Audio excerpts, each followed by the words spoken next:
podcasts you love. From people you trust. This is TWiT. Hi, this is Leo Laporte, and this is my Tech Guy podcast. This show originally aired on the Premier Networks on September 11th, 2021. This is episode 1827. Enjoy. The Tech Guy podcast is supported by AT&T. If there are friends and family members you haven't talked to in a while, do not worry. It's never too late to reconnect. To help, AT&T is offering deals on the latest smartphones. It's not complicated. Everyone deserves something new. So AT&T is giving new and existing customers their best deals on every smartphone, even the latest ones. Restrictions and exceptions may apply. Visit att.com for details. Well, hey, how are you today? Leo Laporte here, the Tech Guy. Yes, it's that time again. Talk about technology, computers, internet, home theater, digital photography. Ow. Sorry, didn't mean to bonk you. I got so excited. Home theater, digital photography, smartphones, smartwatches. I'm kind of excited. Apple's got an event on Tuesday. Yes, the invitations went out. So we're going to see what the iPhone has to offer. What are we going to see Tuesday? Probably, it's all speculation. Apple doesn't tip anybody off. In fact, the invitation was surprisingly anodyne. Nothing. Just kind of like, is a picture of a lake with mountains in the distance. It was either at sunrise or sunset, or maybe it was at night. I guess it was at night because it was kind of dark. And then there was a glowing apple floating above the lake. And then the tagline was California Streamin'. Now, normally, people spend a lot of time analyzing these invitations, trying to figure out, what does this mean? What does this mean? I guess you don't have to do this on, if you have an event, if Apple has an event on September 14th, it's a pretty good bet that it's going to be an iPhone event, because that's, pretty much. They didn't do it last year because of COVID. They had it later, but yeah, this is clearly the iPhone event. We don't know what they'll call it. It's the 13th, iPhone 13. They could have called it a 12S because it's not so different, but it's different. Whenever there's a physical design difference, they call it a new number. So let's say iPhone 13. From regulatory filings with the FCC, I guess they showed a new kind of MagSafe adapter of some kind. And in order to do that, they showed just phones that it worked with, and it was 4 legacy phones and 4 new phones. So Apple's probably going to announce 4 phones on Tuesday. Okay, shall I go out on a limb and call it the iPhone 13, the iPhone 13 Pro, the iPhone 13 Pro Max, and then I'm not sure if they'll do a mini again. They did like they did with the 12. Will they do a mini iPhone? Yeah, let's say they'll do a mini. Anything else? Yes, probably. Apple Watch, the new Apple Watch. We've seen leaks about that, and it's a little bit bigger, 1 millimeter bigger, squared off, better battery life, probably better processor, certainly. Apple's at first didn't release new watches every year, but they kind of now. So the Series 7 Apple Watch, probably. That one you might, we've heard rumors that they're having trouble making them in quantity, that the screen's challenging. So it might be one of these where Apple says you can order the phone on Friday for delivery on what would that be? If you order on Friday, so you could order the phone, I have to look at a calendar, the 17th for delivery on the 24th. That's probable. If you need a new phone, this is a good time to wait and find out. New watch, I bet you not. I bet you October, November, because of chip shortages and various manufacturing difficulties. Then there's a bunch of question mark stuff now. Will they announce new AirPods? Probably. The AirPod 3, a little bit shorter stem. Companies, and Apple's in this boat now, pretty much. Apple for a while, innovated like crazy. Every year it was like, what are they going to do now? But, there's only so much you can do. Unless they do a folding phone or something, there's not much new under the sun. So, this is the thinnest, fastest, bestest iPhone we've ever made. And then all it's about, getting you back into the store. Buy some more. It's good for us. Buy some more stuff. They'll also possibly, see, the California streaming makes me think maybe there's an Apple TV in there or something. I don't see a new Apple TV. And so I just saw a rumor that said, oh, that's when they're going to announce the new laptops. Maybe. Again, never a good idea to buy anything with an Apple brand on it until after the event. We're so close. Can you wait 2 days? Yes, you can. So Tuesday, you'll find out 3 days. Probably they'll announce just the phone, watch, and maybe AirPods and save the laptop for next month. Maybe iPads, but probably for next month. iOS 15, yes. As you probably heard, they've backed down on their plans to add scanning software to your phone that would look for child porn. They a lot of heat from that. People said, stay off our phones. So they said, we're gonna think about it. We're gonna put it on pause. Now, one thing Apple is going to have to do, the judge has ruled in the Apple versus Epic case. And this is interesting, this ruling. It's interesting. Apple declares victory. Epic acted like they lost. Fortnite will not come back to the App Store yet. But Judge Yvonne Gonzalez-Rogers did do something that I think could send shockwaves throughout the universe. Last week, South Korea passed a law that said Apple had to let application developers use other payment methods besides just Apple's. Apple insists that an app, and this is what got Fortnite in trouble, that an app has to go through the Apple payment system, and we're going to take 30%. Thank you very much. There's some exceptions to that. In fact, Apple's, in hoping that nobody yells at them, has been adding more exceptions all along, than the last few months. Lots of exceptions. But still, fundamentally, for most developers, 30% goes to Apple.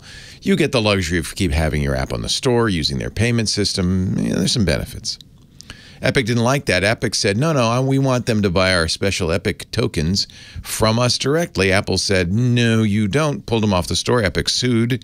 And now the order has been issued. Kind of I would say, Apple's saying it's a victory. They did not get declared a monopoly. That was good for them. They don't have to pay Epic's court costs. Each party pays its own court costs. They do have to pay Epic some money, not a lot. But here's the interesting thing. The judge said, oh, and by the way, one more thing, Apple. You're going to have to allow apps, and it's unclear what this will mean exactly, to have links or calls to action that direct customers to purchasing mechanisms in addition to Apple's. Kind of what Epic wanted. It's unclear, and Apple says, well, we got to meet with the judge and find out what this means. It won't go into effect till December 9th, unless the higher court, Apple, I'm sure, will appeal, so that may be put on hold. Apple says, we're going to meet with the judge, find out what that means. Does that mean that an app store can have a link? Well, for sure it means an app store can say, hey, don't pay for Netflix in the app, because we're going to lose 30%. Go to our website. Click this link to go to our website and buy it there. Okay, that's good. I think a lot of people want that. Amazon's Kindle apps can say, if you want to buy this book, you can now. Go click this link and it'll go to the store. Some interpret it, though, as buy it right now in the store using Amazon's payment system, just as it works, by the way, on other devices, but not on Apple's devices. That would be interesting. Analysts say it's unclear how much this is going to cost Apple, certainly billions a year. Although, think about it. I mean, if you're an Apple iPhone user, probably you're going to just do the easy thing and buy it on Apple Pay because, it's fast and it's easy. So I think a lot of people will go that route. So I don't know if Apple will lose a lot of money, but that's kind of an interesting thing. it's funny that Apple's declaring victory and Epic's declaring, oh, man, the judge blew it.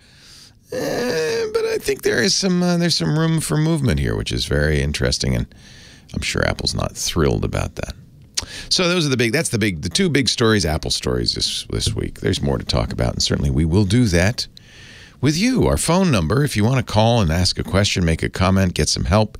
I am, after all, your tech guy. 8888 Ask Leo. 888-827-5536. Toll free from anywhere in the U.S. or Canada. 8888 Ask Leo. Just for your information, there is a website where the show notes go. Everything I talk about, any links I mention, we'll put links to those Apple stories, for instance. Those go to the website techguylabs.com. Thanks to James DeRuvo, our scribe. Just look for, well, it should be right on the front page, but if you're hearing this later, because I know the show gets aired at various times, episode 1827. 1,800. Yes, we've done a lot of shows. 1,827. You do 2 shows a week for 14 years. It starts to add up. 1,827. And each show is divided into hours, 1, 2, and 3. Each hour into segments, 1, 2, 3, 4. So you go right to the part you're most interested in. And that's free, by the way. I know a lot of other people say, oh, yeah, and you could subscribe to our website for more information. No, I don't want your money. We have fine sponsors who make sure that I don't need your money. Thank you very much. So it's open to all, free. It's just considered kind of a resource, a library, if you will, of information. We'll go to the phones in a bit. 8888 Ask Leo's the phone number. 888-827-5536. I haven't heard this in a long time. It's the official theme song now for Kim Schaffer, the phone angel who answers your calls when you call Officially in. for today. Yeah, well, I love it because Lady Laura picks a new one every week, every day. So I like it's fun. Variety is the spice of life. I haven't heard that in so long. Hotline. Do you remember that, or is that before your time? Oh, that was a little bit before my time, I believe. Yeah. You know, it's interesting. Maybe not so much, but I think about what era, 80s, 90s probably for you is the magic decade for your music, yeah, because right? 90s I would have been in high school, so I probably remember it a little bit more than 80s, but I like 80s also. 25 years ago. Okay. So when I was a teenager, songs that were 25 years old were from like 1948. Can you name it's one? It's like big band music. Yeah. So oldies, it's funny how oldies, what is an oldie? Anything that's 20 years older or older? Yeah, maybe? it's funny. I worked at an oldies station, and when I started working there in the late 90s, it was like 50s, 60s. And then by the time now it's the 2000s, station went away, right? It was definitely into the 80s. Yeah. So that song, Hotline, was from 1976. Oh, it only predates me by a few years. So not many. Gosh, that's like 40 years ago, 45 years ago. Yeah. Crazy.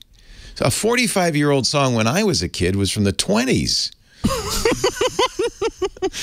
I don't know if that... You don't want to think about that. I don't want to think about that. Who should I talk to first? Let's go to, well, he used to be Fast Eddie, but he told me he's now Slow Eddie. Slow Eddie. In Detroit. Detroit. He must have bought one of those Intel PCs. I don't know. Hello, Slow Eddie. Leo Laporte, the tech guy. Thank you, Kim. Leo. I love your show. Thank you, sir. And I love Kim. Isn't she great? She needs her own show or a big portion of yours. I know. We should be.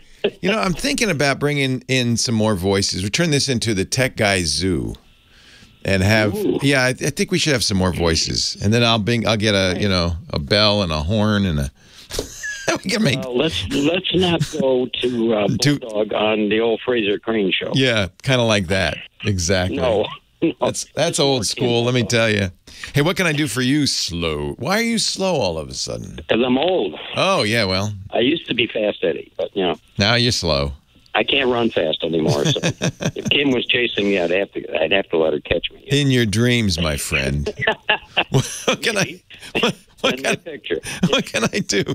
What can I do for you? I have an old iPad Mini that was Oh, transferred to me by a friend through Apple and all that stuff, legally mine. Yep. And since I've had the thing, apparently there was an email that I've lost track of set up as my Apple password. But when you log in, you just have to use your regular password, and it says Apple password, and then gives you an option for later. And I've never put the because you don't know what it is, so you just say, Right. "Yeah, later, man." for years, maybe 3 or 4 years, maybe. Yeah. I don't know. And gone to the Apple store, called Apple and everything else, and they said you're screwed without the password, without the and we can't help you.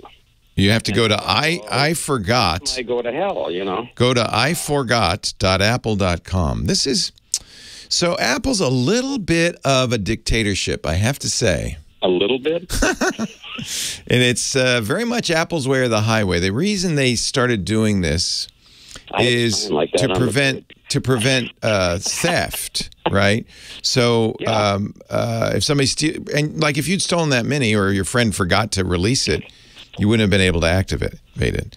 But it really is in my name, but they say that doesn't make any difference. No. You have a password. They just don't know it. They can't tell you what it is. So you made the password, obviously, right? At some point. No, it was the password that I have to get into it every day. Yeah, so this is very common confusion. There's a login or a 6-digit code or a 4-digit code. That's not that's the one I use. Yeah, that unlocks it. But you also have an Apple account. By the way, this is true of Windows as well. You have a Microsoft account in that case. But you have an Apple account. And Apple, in order to prevent theft, has now made your device very much tied to that Apple account. So you've been able to say later because you don't need any of the features. Has it stopped letting you use it? I mean, has something gone wrong? Yeah, it just locked up and it says, I have to enter my Apple password. You can't say later forever, I guess. No. So this just really underscores the fact that you don't own that iPad. They own it. Isn't that annoying? What? Yeah, well, you do own it. No, of course you own it. So if you forget your Apple login, possession, but that doesn't mean anything. Yeah, possession 0/10 of the law when it comes to electronics, I guess. So go to the website, and you can do it on another computer. I forgot. I forgot. Well, .apple.com. Trying to find something to write on here. Just bear with me a second. See if you can remember this. I forgot.apple.com. And then you'll need to enter in your Apple ID. Wait a minute. The letter I. I forgot what? .apple.com. I forgot. .apple.com. It's a website that Apple set up for people who forgot their password.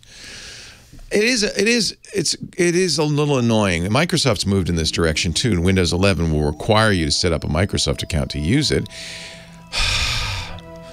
And I don't like it. But Apple and Microsoft get to decide, don't they? Leo Laporte, the tech guy.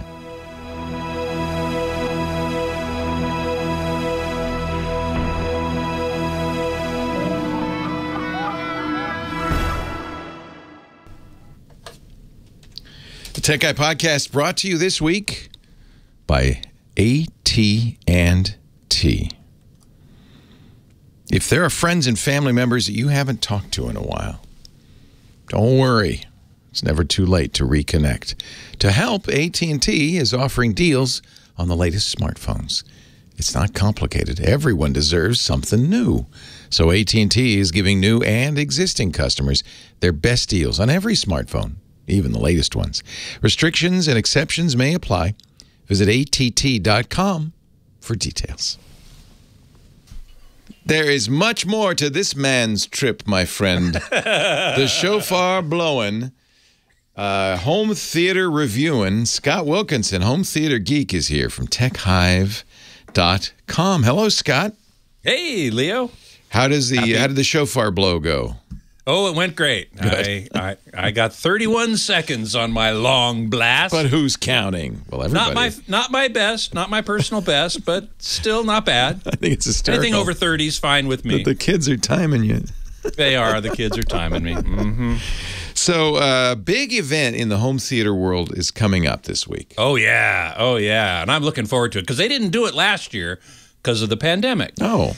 And this year's a little different too, but it's different in some really good ways too. It's the Value Electronics TV Shootout. Ooh, yeah. Which Value Electronics is a retailer in Scarsdale, New York. Robert Zone is the owner of the store. And for the last 17 years, ever since 2004, he has held an annual shootout where he takes the flagship TVs, the best TVs from all the major, many of the major companies, LG, Sony, Samsung, and so on, and he puts them right up next to each other in a blacked out room, feeds them all the same signal through a nice distribution system, and then he has people look at the signal, look at the image, and judge them based on various criteria, like color accuracy, black level, shadow detail, and so on. And he then averages all the scores of the judges and declares the king of TV. Is it pretty? Now, this doesn't necessarily seem like the perfect methodology. They're not using devices. They're just using their eyeballs. That's true. Although all the TVs are fully calibrated with devices, okay, so they're on a level playing field. They're doing their best. They're doing their best. They have calibrated them all to the industry standards that we all calibrate TVs to. Now, the last time they did this in 2019, you hosted it. I did, and they asked me to host it again this year, but it's right in the middle of the Jewish high holidays, and I'm involved in those, and I couldn't fly to New York to do this at this particular time. Plus, I'm not quite ready to get on a 5-hour plane flight. So, I'm just not. Do you think this methodology is good? I mean, it carries a huge amount of weight. When somebody asks me what's the best TV, I invariably say, well, according to the Value TV Shootout, this is the best TV. Yep. Although they're all pretty close, aren't they? And they're getting closer year by year. Last year, I was amazed at how close the judging was. Yeah. The scoring. And I wouldn't be surprised if it's very close this year as well. It's not, is it every, I mean, you couldn't have every TV. No. It's only the flagship models. Flagship models of the big manufacturers. Of the big names. You're not going to see Best Buy's Insignia TV in there. Because they wouldn't even want to do that. But you're going to see Sony, you're going to see LG, you're going to see Samsung, Sharp. Yep. Sharp? Well, Sharp, not so much because they don't sell too many TVs in the U.S. anymore. Yeah. This year, I want to tell you, this year they're actually doing 3 different shootouts. It's the first time ever. Oh. They're doing 4K TVs, and they're also doing 8K TVs. Interesting. Which is very interesting. And even more interesting, once they crown the king of 4K and the king of 8K, they're going to then put those two winners next to each other. Wow. And see how much difference, if any, how much better, if any, the 8K is compared to the 4K. That'll be interesting. While looking at the same content. Yeah. 4K content that's upscaled for the 8K TV and native 8K content that's downscaled for the 4K TV. And they're going to look at them and see if they can see how much difference there is. Yeah, it's a very complicated setup, but the end result is pretty easy. You're just going to look at these two TVs. The infrastructure's all set up, and I think it's very well done. So are the low end or less expensive, we like TCL. Is TCL going to be there? No. No, he's really looking at the top end. He wants to know what is the best TV you can buy. Hisense is going to be there.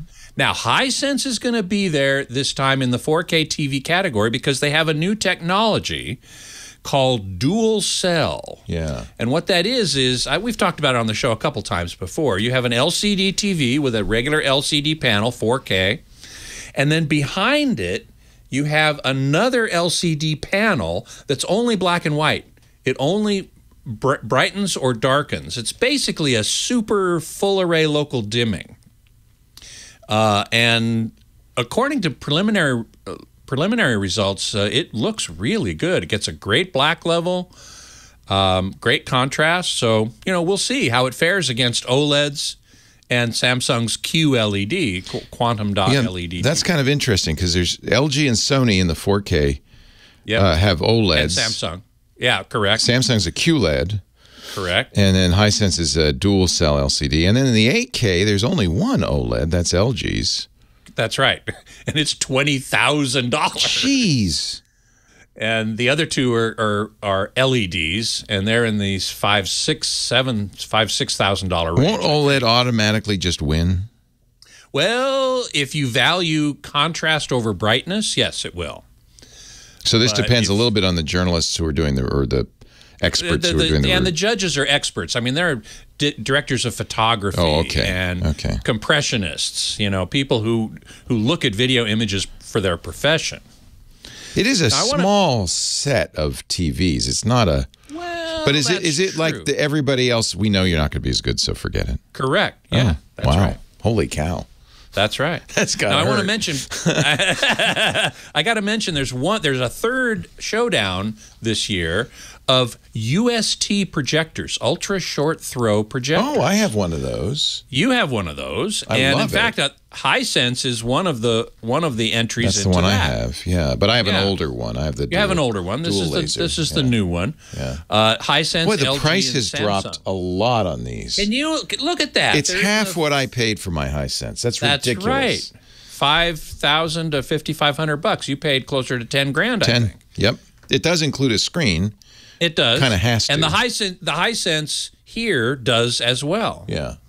Wow. But the other two don't. Now what about the screen? They're going. Robert Zone and Value Electronics has made a deal with Draper. They're going to put together 3 identical screens for these 3. So even the Hisense won't be using its own screen. It'll be using the Draper. It'll be using the same screen as everybody else, again, to make a level playing field. Yeah, although that's not really level because you wouldn't be using the Draper if you buy the Hisense. You'll be using the Hisense screen. True.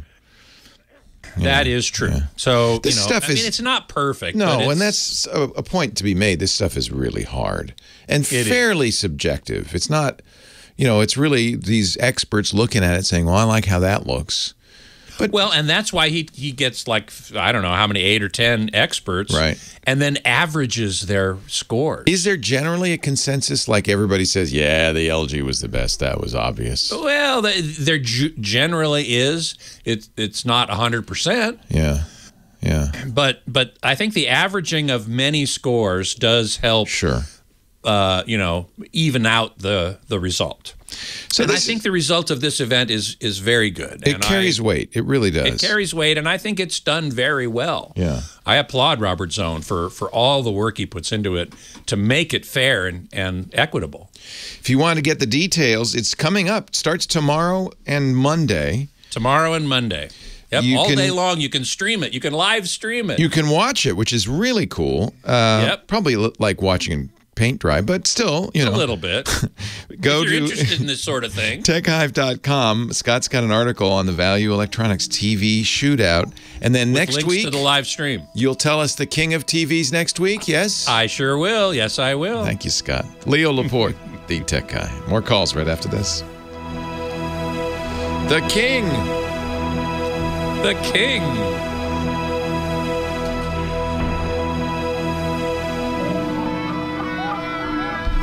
All right, I got to change the rubber bands on my mic.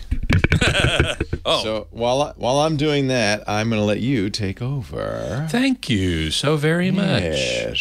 I've had to do that myself on these suspended mics. My Heil mic the rubber band's still working great. So yeah, this is a Heil, but maybe, and I had just changed the rubber bands, so it may be that my rubber bands were the wrong length. So I've got a new set we're going to try. Okay, good. It's all yours for 3 minutes and 40 seconds. So, hello, everybody. Nice to see you. CRL says I'm an 8K denier. Now, this is, whether or not you're joking, I don't know, but it's a very interesting question that I've often said I don't think 8K is, valuable. Robert Zone disagrees with me. And I really, really wish I could be there for the 4K, King of 4K and King of 8K comparison. That is a fascinating exercise that I really wish I could be there to see. He's going to put the King of 4K next to the King of 8K. They'll be different sizes. The 4K TVs are mostly 65 inches, with one exception. The Hisense is 75 because it doesn't make a 65 dual cell. And the 8Ks are all 75 inches. So if one of the 65s wins the king of 4K, then they're going to put them together and they're not going to be the same size. And that's a problem.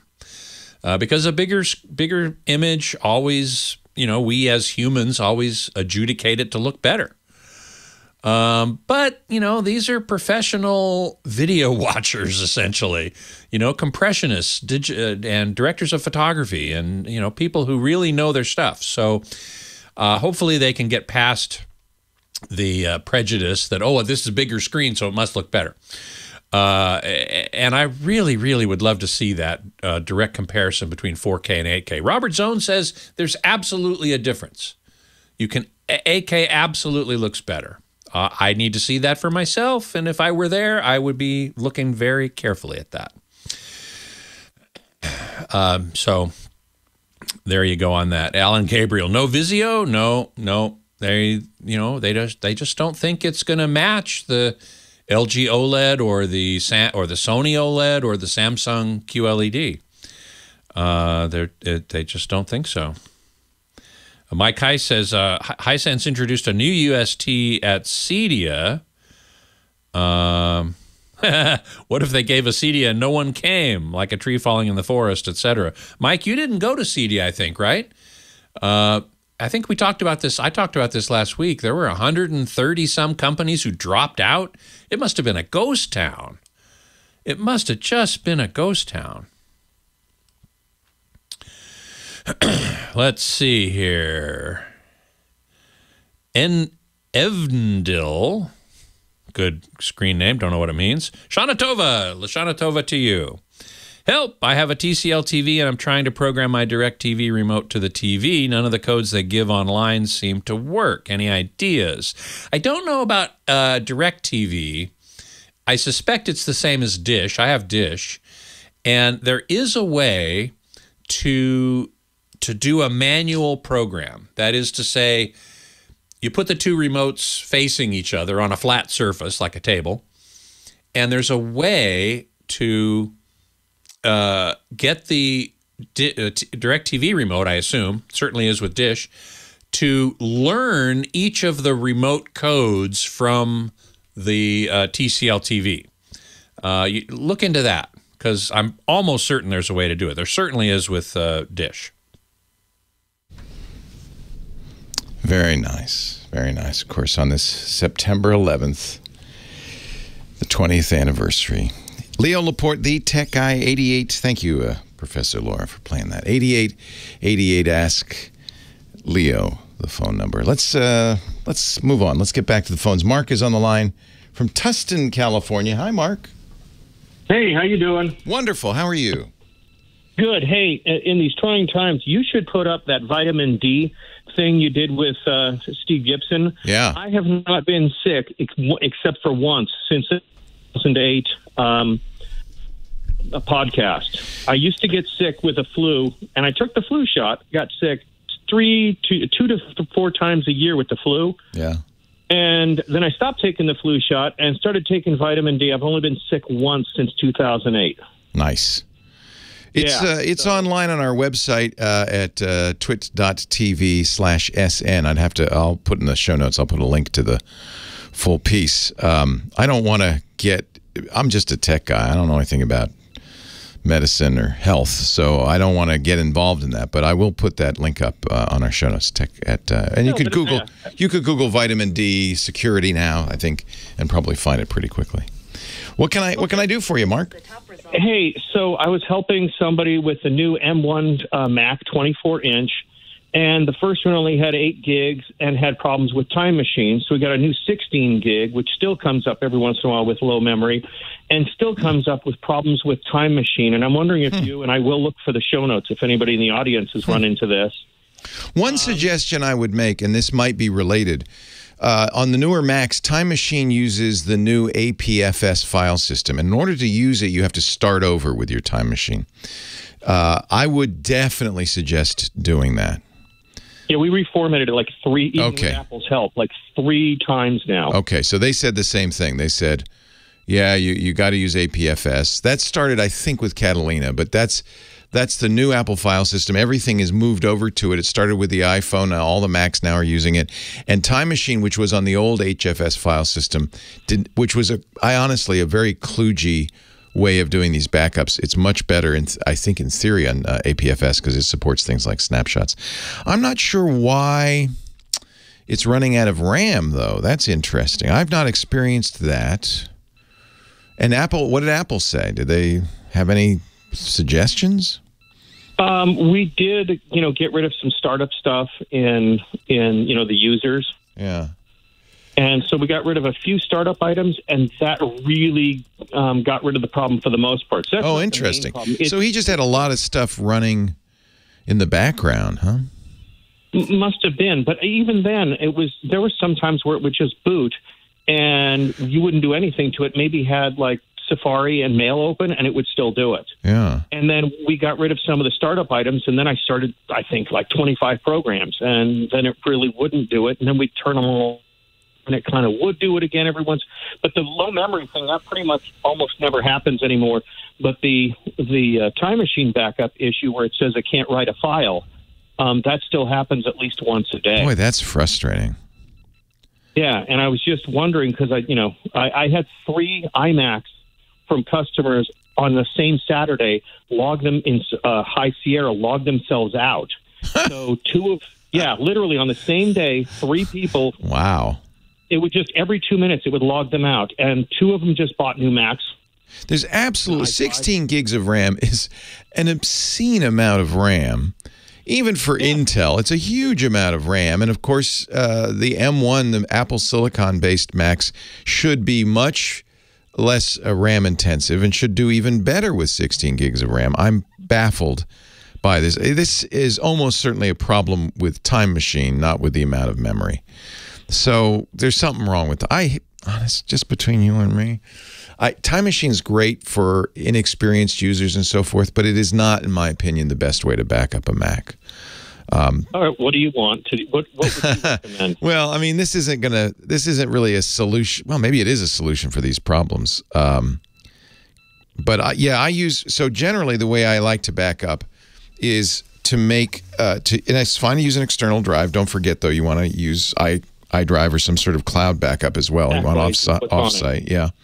But for the local backup, I prefer to use programs like SuperDuper or ChronoSync, both of which are native Mac M1 programs, because they create, in effect, a duplicate. SuperDuper creates, Apple screwed with this as well, because it's hard to make a bootable external drive anymore, so I wouldn't worry about that. It used to be SuperDuper, prior to Big Sur, would make a bootable external drive that was identical to the internal, and you could look at it, you could see it, you could verify it, you could run programs, something you really can't do with Time Machine.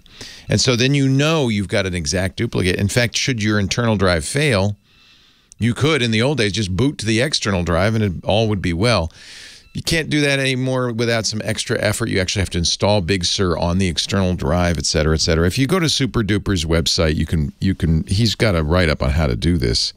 But SuperDuper, just by itself, even if you're not creating the bootable backup, will do a great job of synchronizing the external and internal hard drive so that they're identical and so that you can look at it and say, I prefer that. I like a backup where I can look at it and say, oh, yeah, it's got everything. So it's at shirt-pocket.com. There's a free version. I think it's worth the $20 or $30 for the paid version. It's an eternal license, so it's no big deal. Shirt-pocket.com. I also use ChronoSync. And frankly, ChronoSync is just a front end to a program you already have on all Mac and Linux machines called rsync. And if you really wanted to be slick for your customers, you could write a custom rsync script that would do the same thing and run in the background and make a copy. rsync is designed for synchronizing folders, and it does it in the most efficient way. It only synchronizes changes. It's really, I use it, but you use it at the command line. I use it all the time to copy files. I think SuperDuper for mere mortals, that's in fact their tagline, it's system recovery for mere mortals, is probably the best. Oh, wait a minute. It looks like they're in beta now with a bootable M1 SuperDuper, which then in that case I would without hesitancy recommend over Time Machine. Okay, yeah. I'm also thinking I use Retrospect for my PC customers because I can have a control dashboard that I can see everybody on. I may just use their Mac version too. Retrospect's excellent. Yeah. So are you an MSP, a managed service provider? Is that? No, you know what? I'm your photographer a couple years ago. Yeah. Yeah. Hi, Mark. Yeah. Hey. I know who you are. Yeah. So the thing is that I like it because, in fact, the way I have it at my house, I have one computer and a bunch of drives for my PC. Right. And it just grabs everybody when they're on. Exactly. And then I have a 3 terabyte drive that Precisely. I copy just the data to, and Backblaze backs up just the backup computer. Yeah, I think, honestly, Apple tried to do too much with Time Machine. And it's got all this swoopy-doopy animations and stuff. I've never, I'll be honest, just between you and me, never used it. Or if I use it, I only use it as a secondary backup. And even, by the way, iDrive will also do local too, so I wouldn't turn away from iDrive. That's a really good choice for Windows and Macs. And the thing is, cloud is so important. As you know, as a photographer, getting stuff backed up off-site where disaster can't touch it is so important. Hey, great to talk to you, Mark. Yeah, I will put a link to Steve's vitamin D screed. Just between you and me, I've been taking vitamin D ever since he said that. Small, I think 5,000 IUs. And I, too, am much healthier, I think. But I'm no doctor, so I don't want to get in the position of recommending it on the air.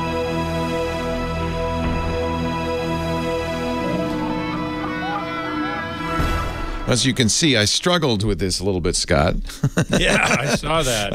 I knew I was taking a chance. Is 3 minutes enough? But once I got it on, this is so much better. I'm not going to. You can't. Yeah, I must have had giant ones. They gave me the wrong size. Did Bob Heil send you that? We buy them. But yeah, we'll send. If you need new ones, we'll send you them. I think the key was I got the wrong size initially. Oh, it sounds like it to me. This is so much better. Mine's still good. Mine's still good. This is SM band, SM2 replacement band for SM2, whatever the hell that means. But yeah, you need a spider because then if I move, oh God, I've been suffering for years with this wrong size. Look at that. I thought they were just stretched out. It was hard putting it in, as you saw, but I saw. Yeah, you just barely made it back. Barely made it.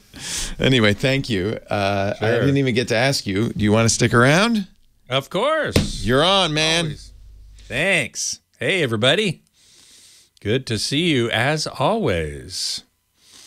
Who was it? MacBookie, I think, was asking about cleaning an ALR screen, ambient light rejecting screen. And I found out that it came with his Optima projector. And so it's undoubtedly not made by Optima. They sourced it out from another company. The other company became what's called an OEM, original equipment manufacturer, but the screen was branded Optima or something. Anyway, cleaning a projection screen is not generally a simple thing. I would not take it lightly because in many cases, particularly ALR screens, there's a very fine microstructure in the screen, which is there to allow light to be reflected back into the room from the projector, but not from different angles. Now, those microstructures in some cases might be pretty robust, might consist of little tiny microscopic spheres embedded in the material, but in other cases it's little grooves, like what's called a Fresnel or Fresnel lens, and wiping it with any kind of force could damage them. So I would not be cavalier about it. I would contact the manufacturer, and since it was like you got it from Optima, I would try to contact Optima and find out who their screen OEM is, and then contact that company and say, how do I clean this screen? That's what I'd do anyway. Let's see. Scooter X is talking to Gwendal. What model DirecTV remote and receiver? So somebody else is trying to do a remote, trying to program their remote, their DirecTV remote. Maybe it's the same guy. And as I said, there is probably a way to sort of butt them up together and teach the receiver's remote all the IR codes from the the dish remote, all the IR codes from the receiver or the TV remote. Now, the better way to do it, which apparently he did and it didn't work, in DirecTV documentation, there's a list of manufacturers and a single code number. And you can push a certain button combination on the DirecTV remote and enter that code number, and it should control devices by that company. So say, for example, you look in the code, you want to be able to control a Sony TV, and in that table there's Sony TV code number 059. So you go to the dish remote or the DirecTV remote, and you push a certain number of buttons, and then you enter 059, and that should work. But apparently it hasn't in this case. So, sorry to hear that. Screen was made by Optima. Actually, wasn't probably made by Optima.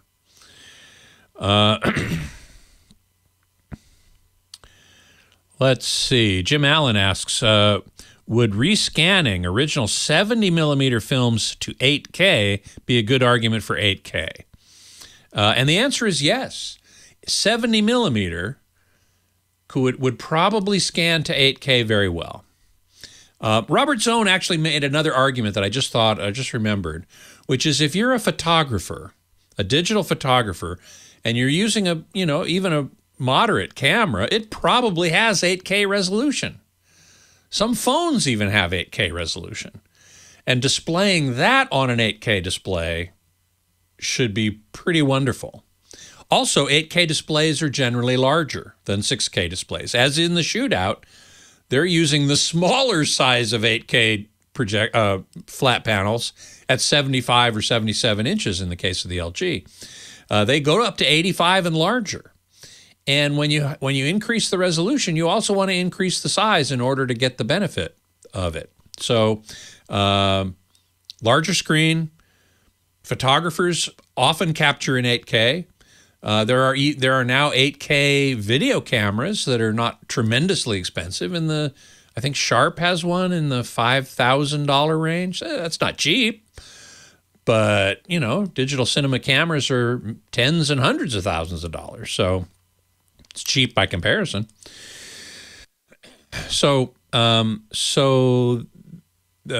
and rescanning. I don't know if any scanners go to 8K at this point. They might. I just don't know. It's very possible.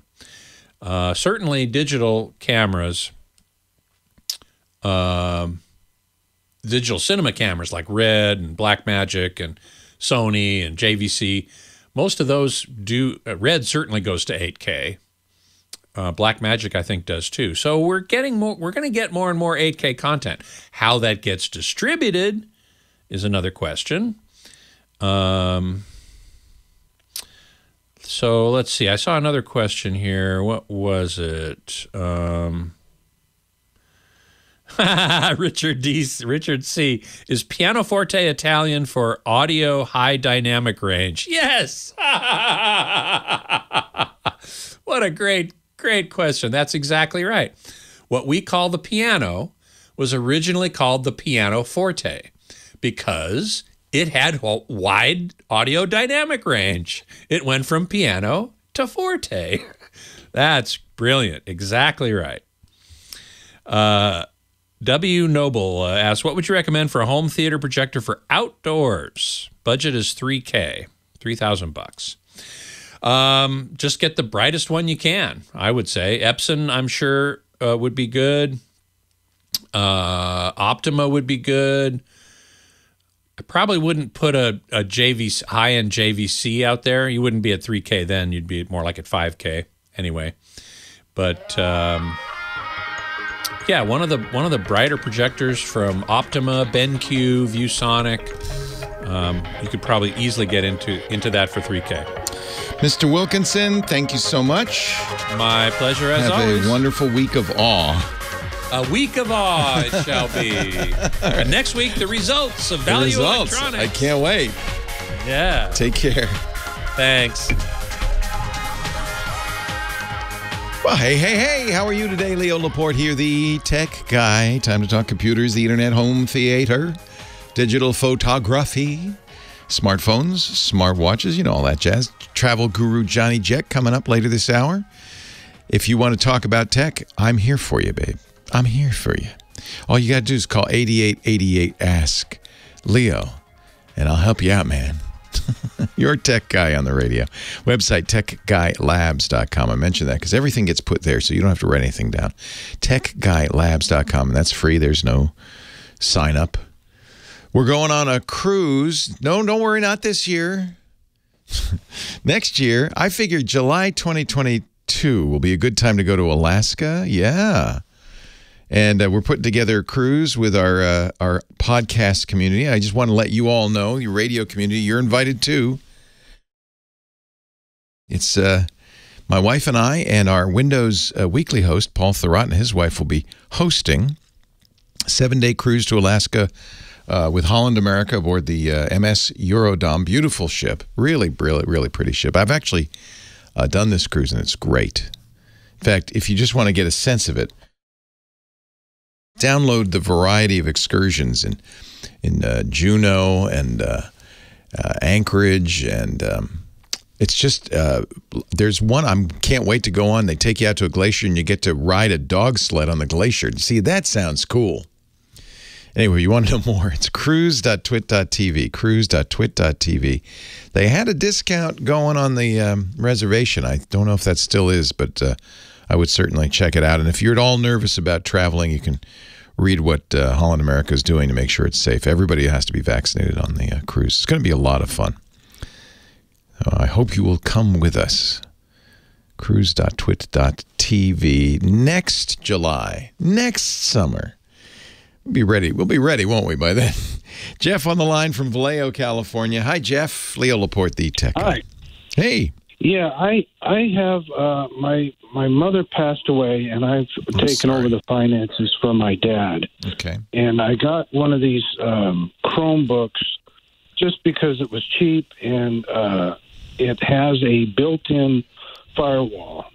And all I'm using it for is just to do home banking. Perfect. It's highly recommended. Just wondering what you thought of that firewall, if that was ample enough for what I'm doing. Yeah, the Chromebook is by its nature very secure because it's really a secure operating system, and it's just a browser, but it's perfect for securely banking is a great example. In fact, in a way, keeping a machine just for that is probably by itself a good thing. You're not doing anything else that might get you in trouble. So that machine is very safe. It would be incredibly difficult to hack a Chromebook. And Google's done a lot of things to protect it. It doesn't have a firewall per se, but it does have, for instance, you can't modify the operating system in any way. It checks it every time you turn it on and says, has this been changed? And if it has, it says, no, I'm not going to run. You've probably already noticed, but if you haven't, there's a feature called Power Wash that lets you wipe off anything, including any malware that might have gotten on there. The only thing I could think of that might be at all risky is browser extensions that are installed either by accident or without your permission that maybe might put advertising or spyware up. But again, if you stick with the banking site, you're not going to get that. So that's that's all I do. That's my recommended way. If you were, I am going to be absolutely positively secure, that would be my recommended way. There's no viruses. Even the malware is very much limited by how that thing works. And if you ever get a problem, you power wash it. And because everything is through your Google account, it'll go right back to the way it was. All your bookmarks. The only thing that won't be preserved is anything saved on the disk. So the whole idea of a Chromebook is always save to Google Drive if you're going to save it. Let's say you want to save a bank statement. You don't save it locally. You save it to the Google Drive. Mm-hmm. Okay. Highly recommended. Good choice. You did the right thing. All righty. Okay, thank you. Plus, you save money. They're inexpensive. I wouldn't go too cheap on those, but there's no need to go more than $500 for sure. I get a lot of pushback because I really sometimes it's a false economy to save too much money on anything. You know, a $200 automobile would also probably be a bad idea. Sometimes that's all you got. Better than nothing, I guess. But you can really spend too little on a computer. It's not that it's not going to break down on the highway, obviously, but it's not going to be a pleasure to use. The trackpad, the keyboard, the screen will all be kind of subpar. You know, this processor speed will be very slow. You know, I learned this lesson many moons ago when Commodore sold a very underpowered computer. Remember the VIC-20? Probably none of you do. It's a long time ago. Only us old-timers remember the VIC-20. But the reason Commodore made the VIC-20 is because people said, oh, I'm not going to buy a Apple computer. It's thousands of dollars. I want something inexpensive. So it's about 1980. So gosh, that's 40 years ago. 40 years ago. They announced this, trying to get in the home market. And it was just a few $100. But it had so little memory. It was really such a junky computer that most, unless you were heavily motivated to use it, it ended up collecting dust in a closet almost everywhere. And I think for a long time it did a disservice to the idea of home computing because it was so junky. People said, oh, those home computers are awful. It came with 5K of RAM. Not 5 megabytes, not 5 gigabytes. That's why I laugh when Mark says 16 gigabytes is running out of memory. How about try 5 kilobytes? And by the way, you didn't even get access to all of it because the video display had to use 1.5 kilobytes. So you got nothing. You got 3,000 bytes of memory for your programs. So most people, and only 16 colors, and I can go on and on and on. Most people just said, yeah, well, that was a waste of money, and they put it in the closet. And I think that hasn't changed so much, honestly. 40 years later, people are still. Remember the what was it called? I have it right behind me. These netbooks. The very first netbook, the Asus. It's really cheap. It was a couple $100. People thought, oh man, I can get Windows XP on a computer, $200 all in. That's great. And it almost killed the PC industry because people's experience with it was so horrible. They said, oh, computers are terrible.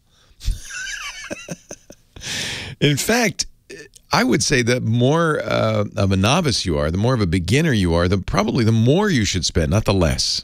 I understand you don't want to spend a lot of money. No one does. No one does. But just as you shouldn't expect a car to be, $1,000, you shouldn't expect a computer to be $200. And I get a lot of pushback. Oh, Leo, you get a perfectly good computer for $200. I don't think so. I don't think so. Maybe if it's not your only computer. Maybe if it's, this is a good example, actually. If, like Jeff, you're just using it to go do your dad's banking. That's it. That's actually a great idea. This is the banking computer. Don't touch it. Nothing else. Nothing else can be done on this computer. Just banking. That's a good way to, because you're not going to weird websites. You're not downloading and installing programs. You're not taking any chances. It's just it's pure. It's pure as the driven snow.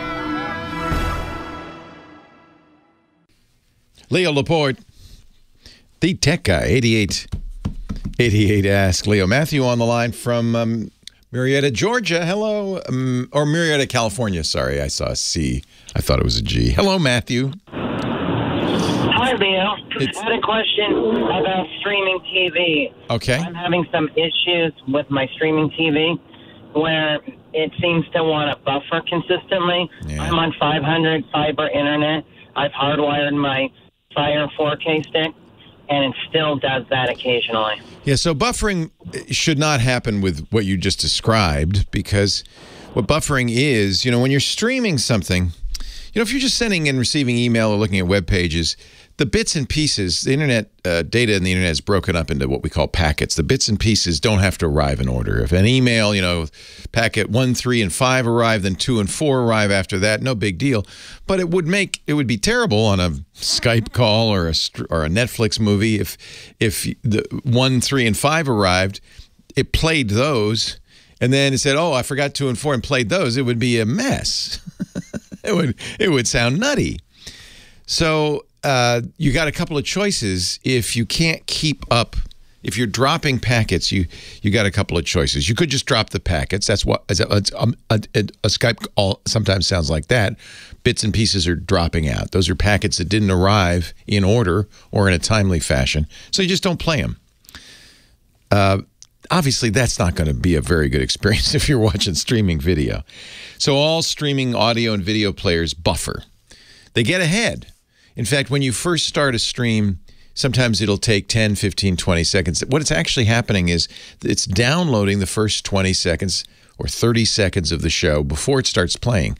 Now it's 30 seconds ahead. It's not going to solve the problem if a packet drops out completely, if it never arrives, and that does sometimes happen.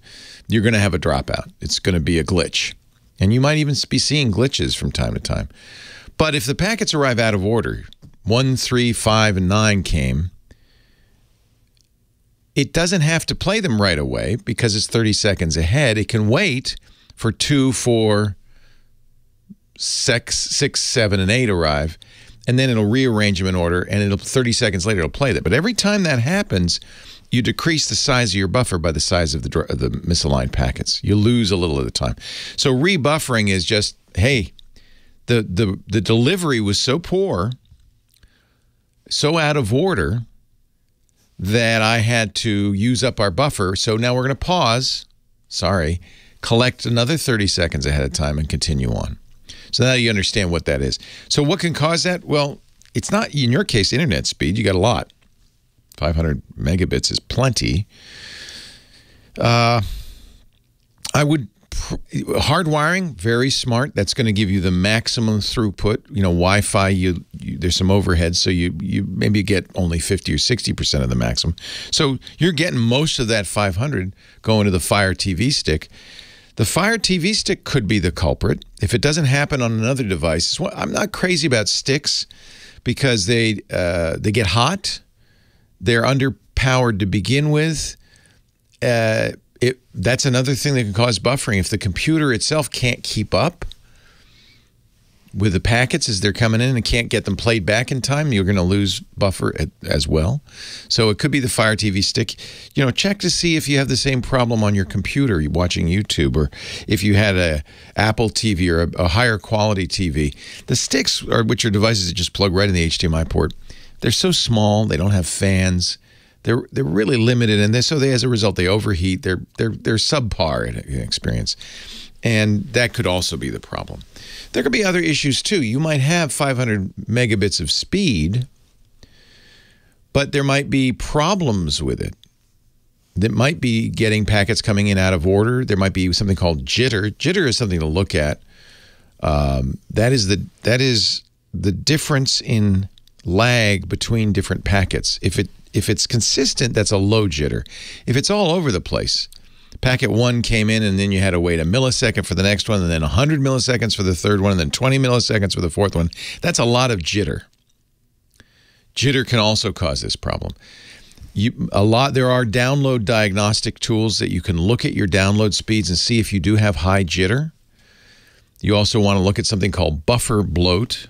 I think this is a little overstated, but it is a problem on some routers where the router has, believe it or not, too much memory. And this can cause a problem as well. I generally recommend the DSL reports bandwidth test, although lately there are a lot of additional good speed tests. But start with the DSL reports test. It does tell you things like jitter, latency, and buffer bloat. So you can see if that's an issue. Buffer bloat is a router issue. Jitter is an issue really usually with the carrier, you know, the people providing your internet, that's not coming in cleanly. And then I would also look at that Fire TV stick, honestly. Every time I hear these HDMI sticks, I know they're cheap and they're convenient. There's not a separate box. You just plug it into the TV. But boy, that's kind of a mess. It's kind of a recipe for disaster. So those are all things I'd look at. But now that you understand, though, what that buffering means, you can kind of look around to see. It's not the pure internet speed is not the only factor. The hardware that's playing it back is a factor. You'll see this sometimes even on a computer. If the computer gets bogged down, if the computer's doing other things, for instance, you'll see a lot of buffering. That's not that the internet speed's too slow. It's that the computer itself, it can't keep up. So it starts eating the buffer. Actually, we should start collecting speed tests because there's some new and I think very good speed tests out there. But I generally use the test at dslreports.com. I think Google's got a speed test now as well. And it's, Google, these engineers are pretty geeky. So I think Google, if you just Google speed test, you can run theirs through MLab, their own internet speed test. But I don't see it giving a lot of additional information like jitter. You really want to look at jitter. That should be, how high should jitter be? Lower is better, 20, 30, not more than that probably. You don't want a lot of variation. That's just a sign of a problem with the connection, really. And if there is a lot of jitter, good luck, maybe. Maybe you can call your internet service provider and say, I got a lot of jitter. I don't know what their reaction will be. They say, you got a lot of what? Honestly, if you put me on the spot and said, what should I fix? First thing I would do is look at the Fire TV stick. Get an external box. Those usually are bigger. You want something with a fan. I think a lot of these TV devices don't have fans because they want to be very, very quiet. But that means they overheat. They get hot. Feel when you're watching a 4K stream and it starts to buffer, just go around back of your TV and touch the Fire Stick. See how hot it is. It's going to be on fire. It's going to be really, really hot. The early versions of these sticks crashed all the time because they would just overheat. So it's kind of I think that's probably what I would look at. 8888 Ask Leo. Speedof.me. Oh, that's good. I like that. I'll have to try that one. We'll start to collect some of these. Speedof.me.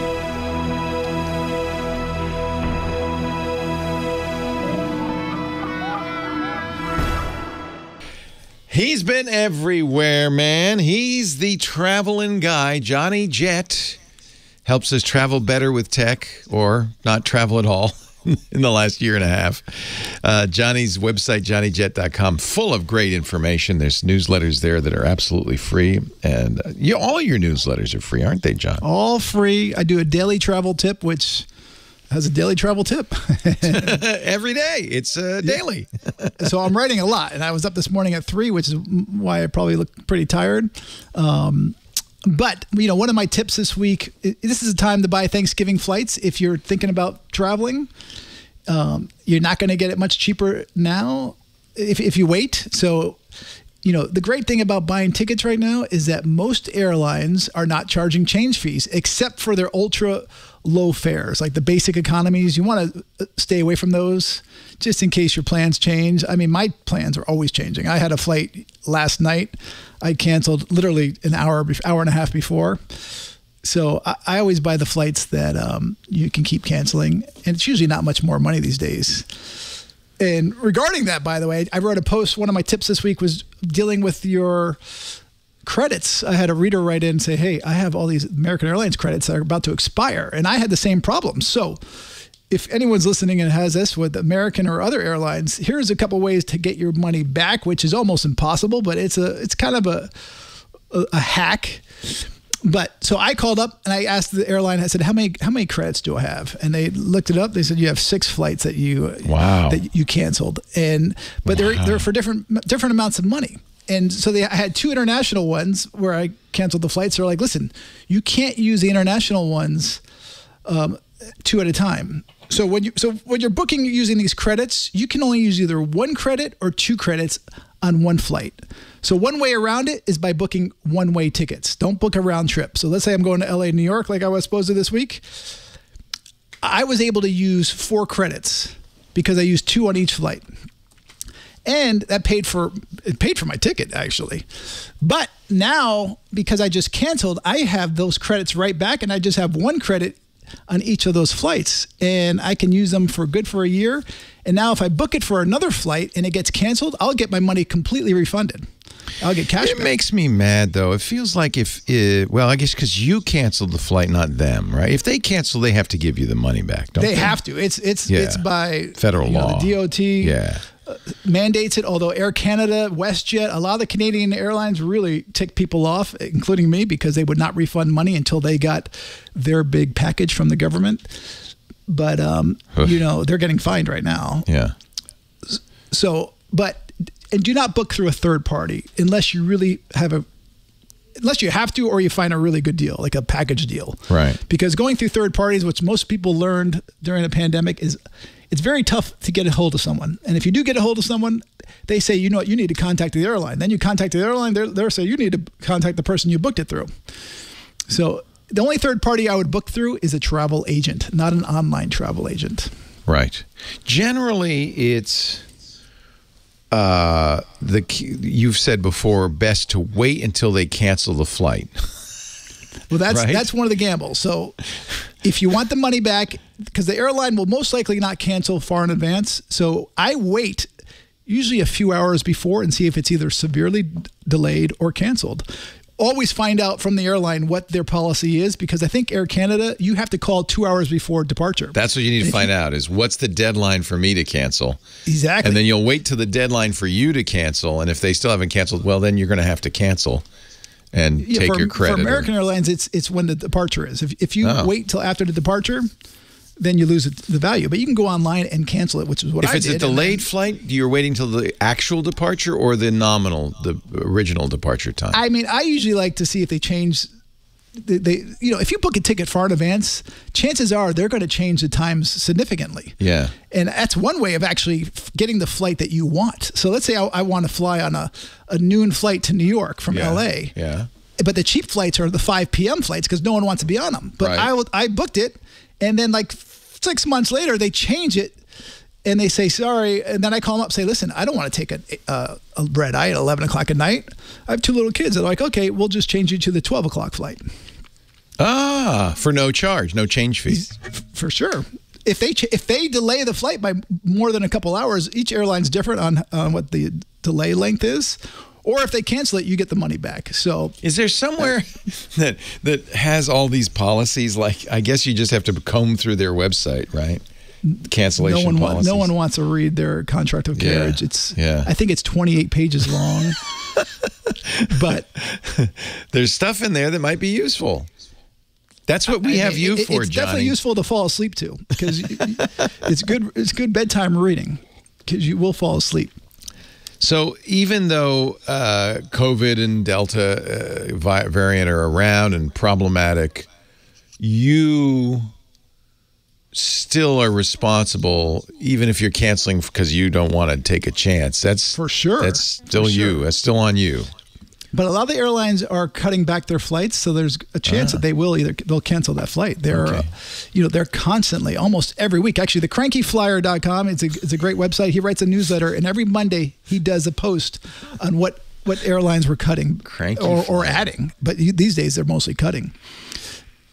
So you can follow that along and find out what's going on. If you have a flight to a European country that is now banning Americans, like Netherlands, Sweden, and so I can't go. Who's responsible for that? The if airline? They're still flying there, they're not going to refund your money. And that was one of my big stinks, because I had some of my international flights were to Canada, and Canada was closed in the beginning. I mean, for 18 months they were closed. So they're like, sorry. And I'm like, what are you talking about? I now know why he's so cranky. well, not just him. I was cranky too. I bet. Yeah. Wow. Yeah. So I think a lot of people, when the plane fares were so low, I think a lot of people, in fact, I think you recommend this, booked stuff. Definitely. take they're advantage low of low right fares. now. Yeah. I was just looking right now. You can fly between L.A. or San Francisco to New York for under $200. I think it was $178 round trip on the major carriers, not Spirit Airlines, which you can get for $61. But then they're going to get you for $60 for an overhead carry-on. And to reiterate, it's safe to fly. You don't have to worry about getting sick on a plane. Listen, they have HEPA filters. They say wear your mask. They make you wear your mask. You still have to wear it. In fact, didn't the TSA double the fines now for? They did actually. I've been doing some local news here because they doubled the fines, and so now it's $500 up to It's $500 for the first offense. Wow. Or $500 to $1,000, then up to $3,000 for your second one. Wow. But I don't think that's going to do it. I think what the airlines need to do is that if they ban you from one airline, they need to ban you on every airline. They need to share their database. Yeah. Because that will definitely make people, act properly. Well, just wear your mask, okay? That's okay. It protects you, protects people around you. If you're vaccinated, wear your mask. I think the planes are safe. What about the airports? That's safe, right? Just social distance. You just want to stay away from people. Keep that mask on. I go to gates. These days, not every gate's being used. So go down to a gate that's empty and then try and be the last person aboard on your flight. Just make sure you don't miss it. We flew to Hawaii in July, and I wore a mask. It's not fun to wear a mask for 5 hours. Get a comfortable mask. But at the same time, I didn't feel at risk, and I did, wipe down the area. In fact, United gave us all packets of disinfectant to wipe down our seats. Every airline does, right? Yeah, I like that. 1.7 million people passed through security checkpoints yesterday. People are flying. Not 1.7 million people are getting sick right now. So, I mean, all these flight attendants and pilots, I have neighbors who are flying every other day. Wow. And they haven't gotten it. It's pretty safe on those planes. So, okay, Johnny Jet. I'm flying to the Netherlands tomorrow. No, I'm not. No, I'm not. Luck. You're going to be quarantining. We'll see you next week. Safe travels, John. Thank you. Subscribe to those newsletters. They're great. Do you think now with Biden's new vaccine mandates that the airlines will take this opportunity to say you have to be vaccinated? They probably will. There's a chance. I think all the vaccines have to be formally approved. Yeah. But Qantas came out this week, said that all passengers have to be fully vaccinated to fly internationally on Qantas. Love it. I do too. Of course, I'm vaccinated. I would love it. But it makes me feel better, and it's the same thing with our cruise, by the way. You got to be vaccinated to go on the cruise. That's not a test. Vaccinated. I think that's fine. I don't have a problem with that. To go visit my dad, my sister can't go in to see my dad because she lives in Florida. They won't let her in to see my dad unless she quarantines in Connecticut for 7 to 14 days. That's the great tragedy. Yeah, Lisa's uncle passed away a month ago, and no one could go be with him. It's just and he didn't have COVID, but just because of COVID protocols, that you just can't move freely anymore. And it's a great tragedy. It's really sad. It is. What I think is going to be interesting is, some of these countries in Europe, Austria, Croatia, they require you to be vaccinated, your last shot, within 9 months. So if you want to go next summer, you'll need a booster unless they change their entry requirements. And let's see if other countries adapt to that. And what will Australia say? Boosters are complicated because the guidance is unclear. CDC hasn't said it yet. Definitely. And honestly, part of the reason they haven't said it, I think, is because there's this issue of getting vaccines to other countries. If we in the rich West use up all the vaccines, that's just as bad because those variants will be created in the other countries. Agreed. Everybody needs to get the vaccine and probably needs to get their first shots before we get our boosters, I think. And I think they're also waiting for the shots like AstraZeneca or the Sinovac and the other ones to get approved if they do, before they can do these national mandates for vaccines on planes. Yeah. But I would think if they do, I would think Delta or United would be the first. Yeah. Yeah. Or Hawaiian, actually. Hawaiian. Yeah.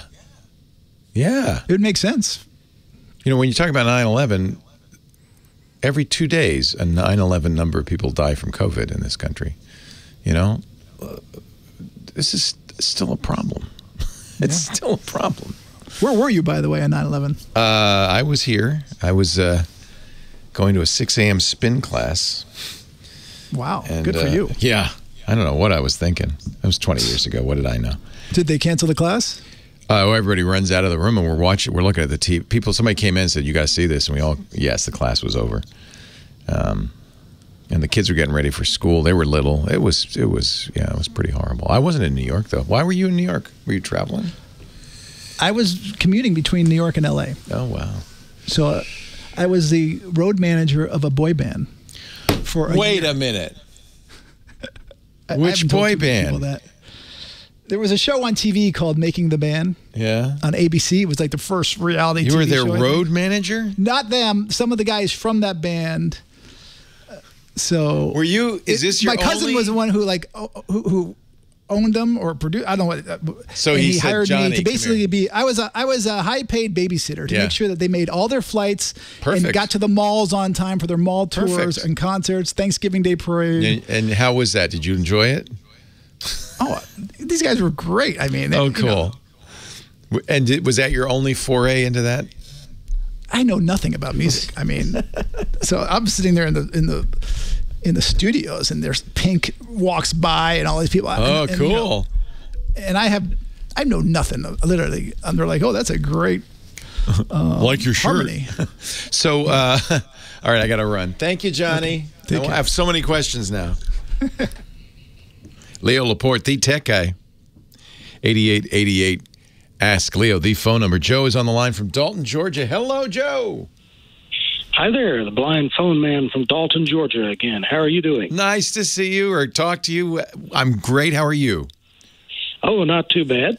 I was thinking about electric vehicles, and I love our electric vehicle, except that it's a used one, so the battery life isn't that great on it. But it was fun when everybody was in the line at the gas station. Yeah, just go rolling whizzing by. Yes. I do that all the time. There's a gas station around here that's, I don't know why, there's always a line. I guess because they're, 5 cents a gallon lower or something. I just really enjoy it. I haven't been to a gas station in a long time. It's nice feeling. We haven't done too much of that, but one thing I was wondering about, and I don't believe we were warned about this, and anyone buying an EV should know this, is that I don't know what they do in California and other states, but I know in Georgia, when I had a gas vehicle registered, my tag fee was only about $20 every year. But when I got this EV, I had a tag fee come in the mail, and it's like you owe $200 and something. Yeah, dollars. And I think they're doing that to, because they're getting no gas revenue. That's their rationale. It's the states. It depends on which state. And I think it's also a little bit political because often legislatures are supported by big donors in other industries, shall we say. And so Texas, for instance, is famous for huge taxes on electric vehicles, and New Mexico won't let Tesla open a dealership there, and you got to really wonder about all of that. But yeah, that's a reasonable rationale. You're not paying the gas taxes, which supports the roads. It's not the only source of revenue, but it's a significant portion. So I think that's not unfair. But you save so much money on an electric vehicle, not just on gasoline, but on maintenance. And they're fun to drive. What kind do you have? It's a Nissan Leaf 2013. Yeah, they're really fun to drive. It claims we get 70 miles to a charge, but that's not really what. It's an older battery, yeah. The battery technologies have really improved. That's the other thing, and the ranges have really improved. And Tesla's really led the way with that. There are 10-year-old Teslas on the road that are still very close to 90% of their total battery life. They've really improved that. So now we went to a fast charger because we used the trickle charger that came with it, and that does what we needed to most of the time. We happened to when we were buying the vehicle, I was thinking, now, do we have an outlet? Yes, we have an outlet we can reach with this thing on our front porch. But I was thinking about the quick charger, the one that uses the large plug that takes about 30 minutes or so to charge it up. Yeah. And I'm just wondering, is this one here charges 25 cents a minute? Is that typically a reasonable price? That seems, let's see, 20. Yeah, that seems fair. The prices varied depending on the locale and the cost of electricity in the locale. But you can look it up online. You can look up Electrify America, for instance, which is the biggest charging network that's not Tesla owned. Electrify America it's kind of a fun story. It's the penance that Volkswagen Audi has to pay for the Dieselgate. They were fined a very big fine, billions of dollars, and required to build out electric charging all over the country. So this is their penance. And the good news is, now the bad news is it probably won't work with your Leaf because it's older. This kind of fast charging, CCS fast charging, you use CHAdeMO. So you have to go to a CHAdeMO charger. And I don't know if you can use fast charging in that older Leaf. That may be. Well, no, that one we could. Oh, good. The 2 ports. It has the one little one that's probably an inch and a half around, and then there's this huge one that must be close to 4 inches. That's for the fast DC charging. Yeah. And when I went to the charging station, there were 2 fire hoses that you could plug in. They look like fire hoses anyway. You're better off, unless you need it, like you're going on a trip or something, using your trickle charging at home. It's easier on the battery. Yeah, and it costs less. Yeah. But so those fast chargers are great for when you're on a road trip, especially if you're only getting 70 miles. And we just needed it to. We got down to where we were at, and we didn't want to hang around to get home. The dealership had a level 2, they call it. That's the fast about 3 hours. Yeah. But I said, we'll pay for the one that's 30 minutes, and we'll get charged up and get home. So that's why we did it. Yeah. But also your Mac person, super duper. I loved using that one. Also, Carbon Copy Cloner. I don't know if they're still around. Love that. It still is, and it's great. Yep.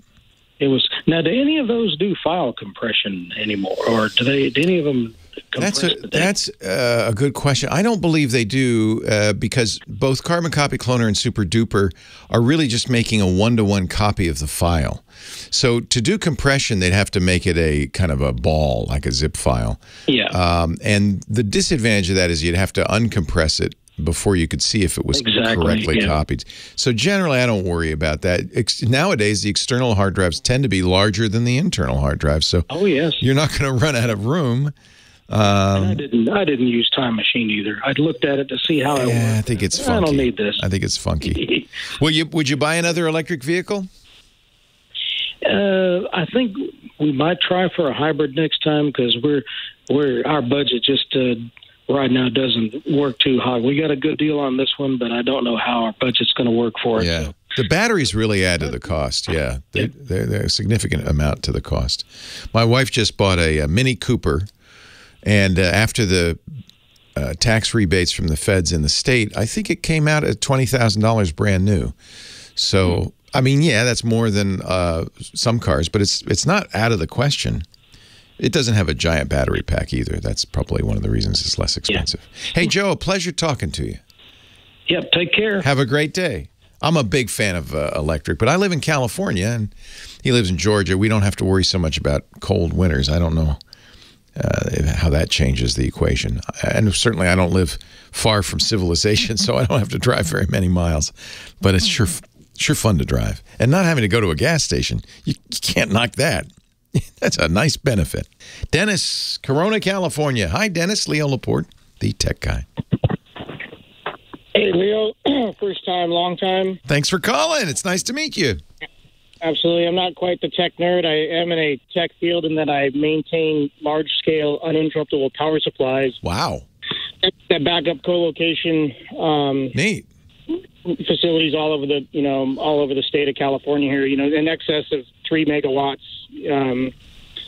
per system. So I do get my hand on PCBs and transistors and stuff like that, but some of the finer arts of geekdom I'm not quite proficient on. Well, we all have our areas, that we specialize in. It's too big these days for anybody to be an expert in everything, I have to say. I used to try. It's not easy. Yes, I keep the systems up that go from, they have rectifiers, inverters, large-scale batteries that again, get stepped down by power distribution units that run whips out to the racks, and then the racks host the servers for a number of industries, throughout the world, really. So it's kind of cool. But hey, I got a question here. I really want to try to do a VPN localized to my wireless router. Now, I got a Motorola MG7540 to get rid of Spectrum's, rented equipment, several years back. It doesn't have the capability of putting a VPN on the actual router itself.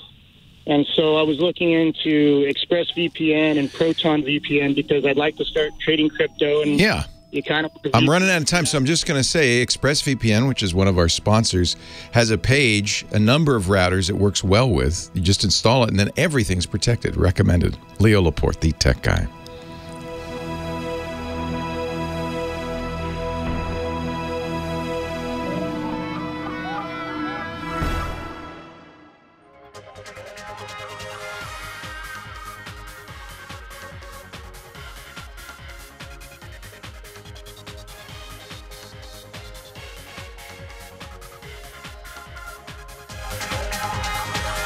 Why, hey, how are you today? Leo Laporte here, the tech guy. Time to talk computers, the internet, home theater, digital photography, smartphones, smartwatches, all that tech stuff that surrounds us every day. 8888 Ask Leo. We also talk gadgets. Dick Debartolo, Mad Magazine's maddest writer, and our gizmo wizard, the GizWiz, joins us in about half an hour. But meanwhile, let's continue with the calls at 8888 Ask Leo. Dave's on the line from Escondido, California. Hello, Dave. Hello, Leo. Nice to talk to you. Nice to talk to you. What's up? Well, I just got one of the brand new purple Imax with the M1 chipset. Oh, they're so pretty. So you opted for the purple, huh? I did. Color-wise, I would like it if it was a little bit more pop, a little bit more saturated. The colors are a little pastel for me, but it's still the nicest of the colors, I think. They did an interesting thing. They said when they announced these that people see the back of your computer more than the front. And I guess in an office, if you're sitting at your iMac and there's somebody comes and sits across from you, but so the back is pretty purple. The front, though, is pretty light, right? Yeah. I think the only person that's going to see the back of my computer is my cat hiding across my... Exactly. When they said that, I thought, that's an example of kind of blinders. Well, that's how we all sit. Nobody in their house sits that way. Exactly. The screen is always facing out, and the back is always against a wall or facing a window or something. Anyway, that just showed that they don't get out of the office much, I guess. But I think I'm glad they did colors. In fact, the rumor is that this next batch of MacBook Airs will come in the same colors. You like the purple, huh? I was thinking of getting the orange. I know that's a little weird. Well, yeah, I looked at the orange because I'm a former Gator, and orange and blue. Oh, yeah? Yeah, there you go. Purple's nice, though. I've always liked purple. Oh, I'm jealous. Well, anyway, what's your question? Well, I'm a video editor, and I need to get a 4K monitor to hook up to the new iMac. And I've been researching, but I can't figure out if I should use the Thunderbolt port or the USB port. It doesn't even matter. It does matter. You want Thunderbolt. Okay. Because of the throughput. And in fact, that Thunderbolt on that M1 24-inch iMac supports up to 6K resolution and 60 hertz, which is not coincidentally exactly what the Apple Pro Display XDR supports. So if you if you wanted to spend $5,000 on a monitor, it would work.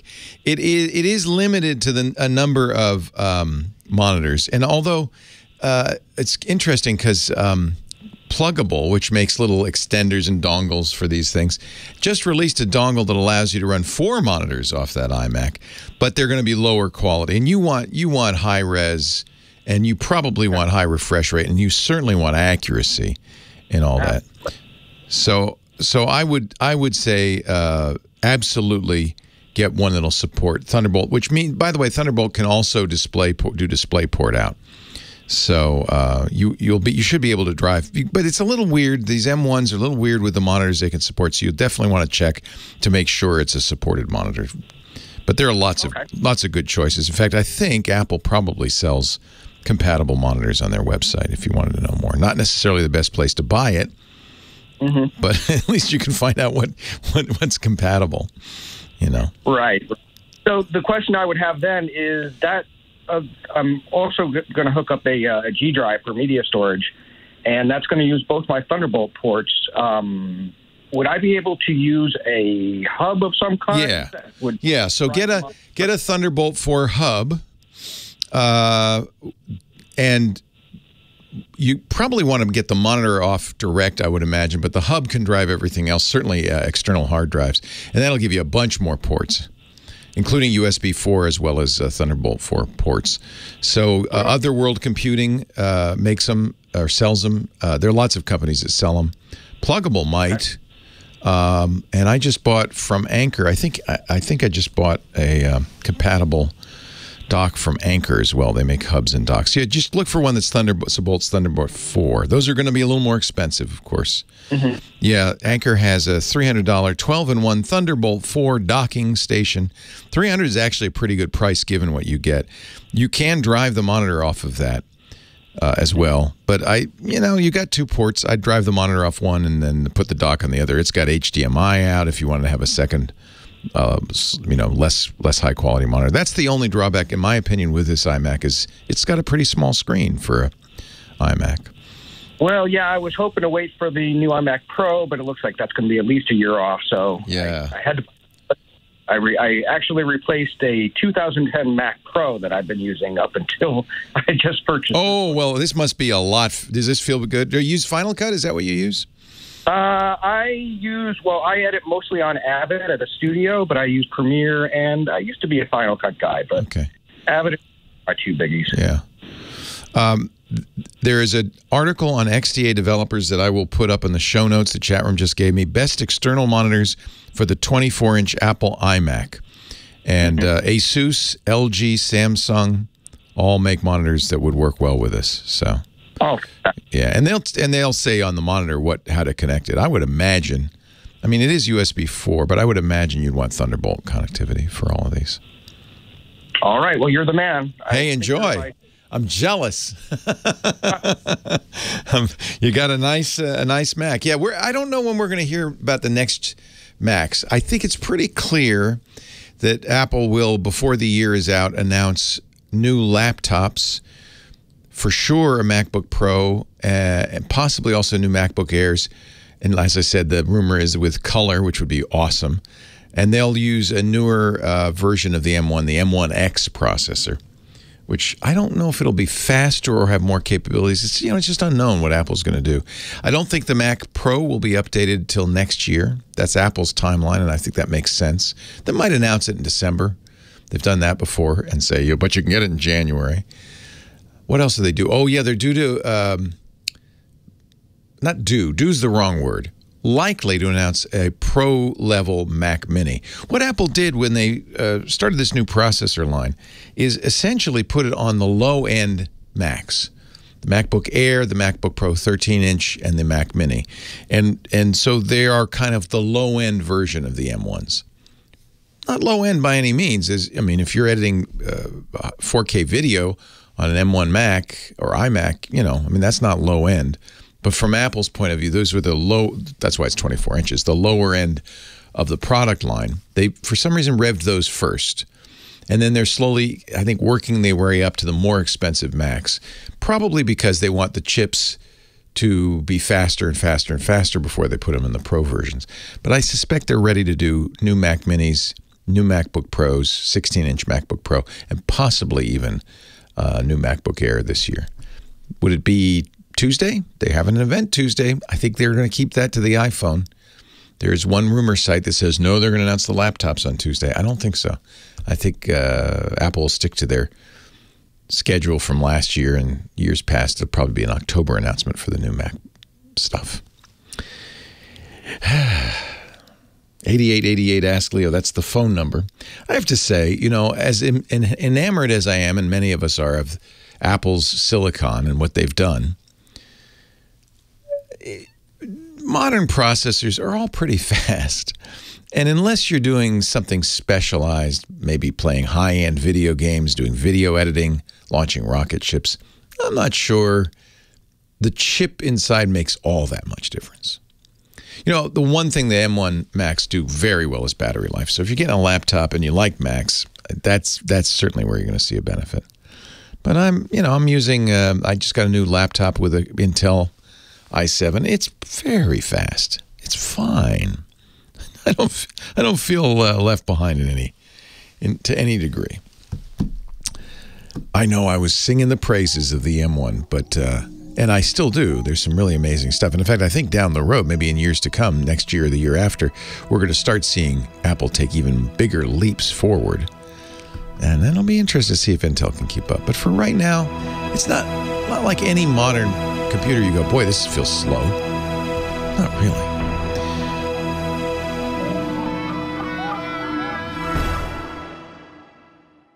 My name is Leo, and I'm here to say it's time to listen to the Tech Guy today. 8888. Ask Leo, the phone number. Kevin on the line from Orange County. Hello, Kevin. Hey, that's me. It's you. It's you. It's you. You're on. Hello, Kevin. I heard Orange County my name. I was like, and I put it together. You're amazing that way. Very quick. So do you have my question, or do I have to ask it? You have to ask it. Okay, so basically, I had a hard drive crash, and then my friend told me to get a solid-state drive, the SSD. He said it's faster. Yes. So I got one of those. That's what I'm using. Good. And I know my way around a computer. I installed it, and then I put in Windows. Yeah. And for some reason, I didn't have any like the drivers didn't come with it or something. I couldn't access the internet. A lot of stuff didn't work. So I got really frustrated, and I was like, okay, like I basically just use this thing for the internet. Like I don't use it for work or anything. And so I put Linux on there. Love it. And Linux is totally fine, really easy. Yeah, I'm a big fan. I'm getting a new laptop because I'm going back to school for a cybersecurity program, and I want to give this laptop to my friend's kids, and there's no way they're going to figure out Linux. Like it's just... And I tried to go back to Windows, and it won't let me. It just crashes every time I do the reinstall. I don't know what I'm doing wrong. There's something going on with Windows in that machine, because Windows should just work out of the box on any PC. I'm sure that PC was designed for Windows, right? Yeah, it came with Windows 10. Yeah, but for some reason, I mean, like the drivers for the Wi-Fi router. I mean, I was looking everywhere. I was downloading everything. But everything works with Linux just fine. The Wi-Fi and everything. Oh, Linux is so easy. Yeah.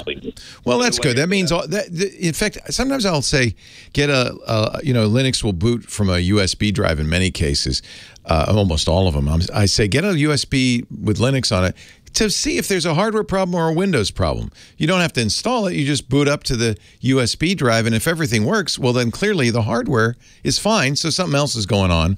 Something's wrong with Windows. So what I would suggest is just erase that drive completely. I wonder what's going on. You think it's the NVMe? Is it an NVMe SSD? What kind of SSD is it? Oh, God, I don't remember. Is it a laptop or a desktop? It's a laptop, sorry. Okay, and you opened it up and put the thing in. Was it just like a memory stick kind of with a one screw at the end? The USB stick or the hard drive? The hard drive. The hard drive was just a normal... It looked like a hard drive. Okay. Yeah. So that's a SATA hard drive. Yes. It should appear to the computer like a regular hard drive. The computer doesn't know. The SATA interface hides what's underneath the hood. The computer shouldn't know or care what it is, as long as it's just a SATA drive.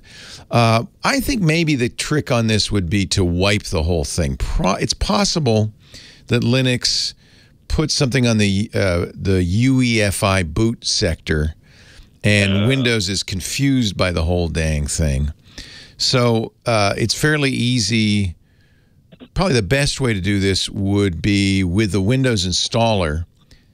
As you're going through it, there's a point where you can choose some options, and you can actually launch the Windows Partition Manager, and I would just delete all the partitions that are on there. You know what? I read something about that, and I like using Gpart or something to go in there and you could do it in Linux too, although you wouldn't want to do it with the running Linux. It might give you a kind of unpredictable thing, but you want to get rid of any boot manager that Linux put in there. So yeah, Gpart Edit will do it, but as I said, the Windows installer has a partitioner in there.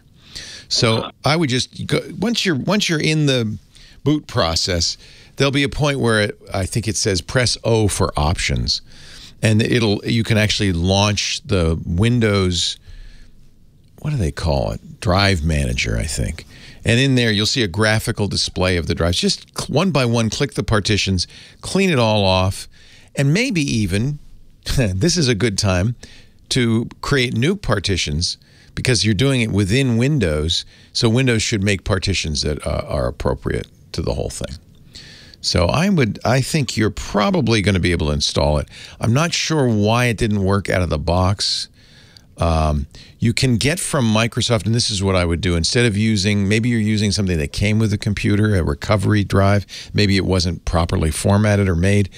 You can actually go, if you Google Microsoft, you could do this in Linux, actually, before you hand it over, Microsoft Media Installer, and it will let you choose a version of Windows 10 and install it on it's called the Windows 10 Media Creation Tool, and install it on, you get an ISO file you can install on a USB key, boot to the USB key, and then run that partitioner and just wipe the drive out. Just start from scratch.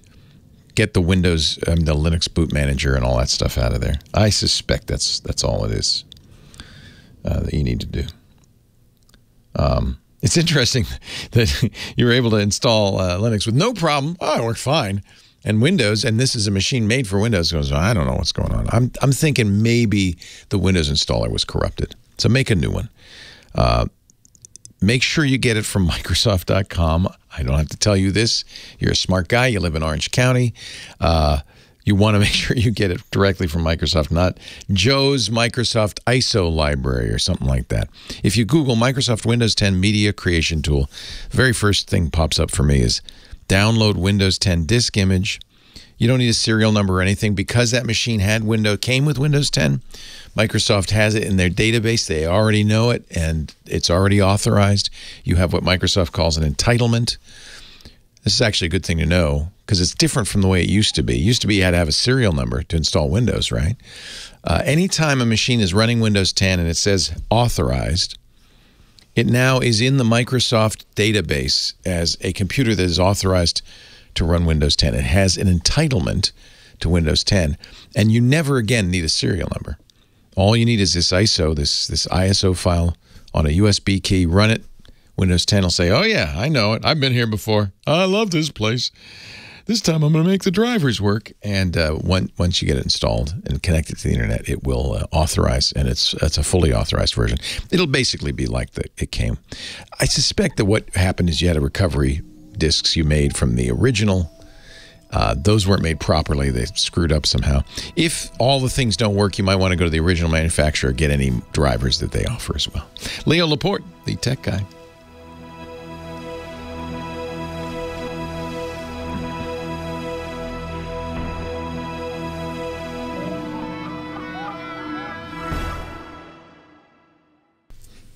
Leo Laporte, the tech guy, 8888 Ask Leo. Thanks so much to our musical director, Professor Laura. Good job today. Well done. Bravo. Edward's on the line from Detroit, Michigan. Hello, Edward. Hey, how you doing? I'm great. How are you, Edward?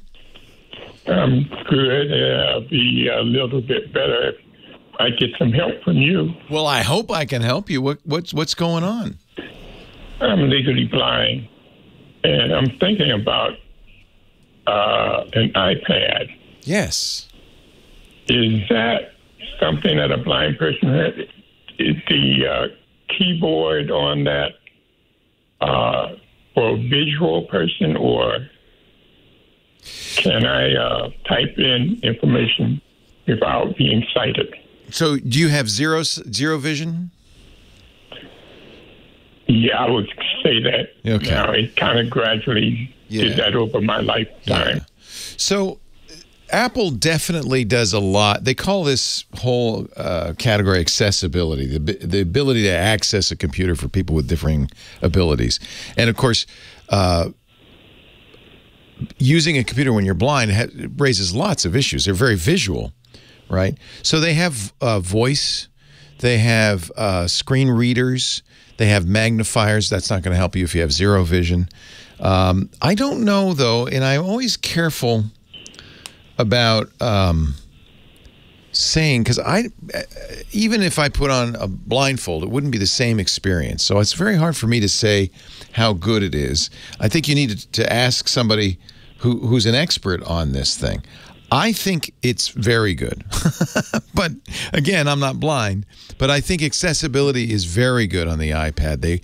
Apple really cares a lot about this. So it has a lot of features for that. Specifically, to answer your question, what you would need is not the keyboard, obviously, but a way to spell it out and maybe voice a screen reader so that you could hear where you are and so forth. Right. It has something called VoiceOver, which is a built-in screen reader.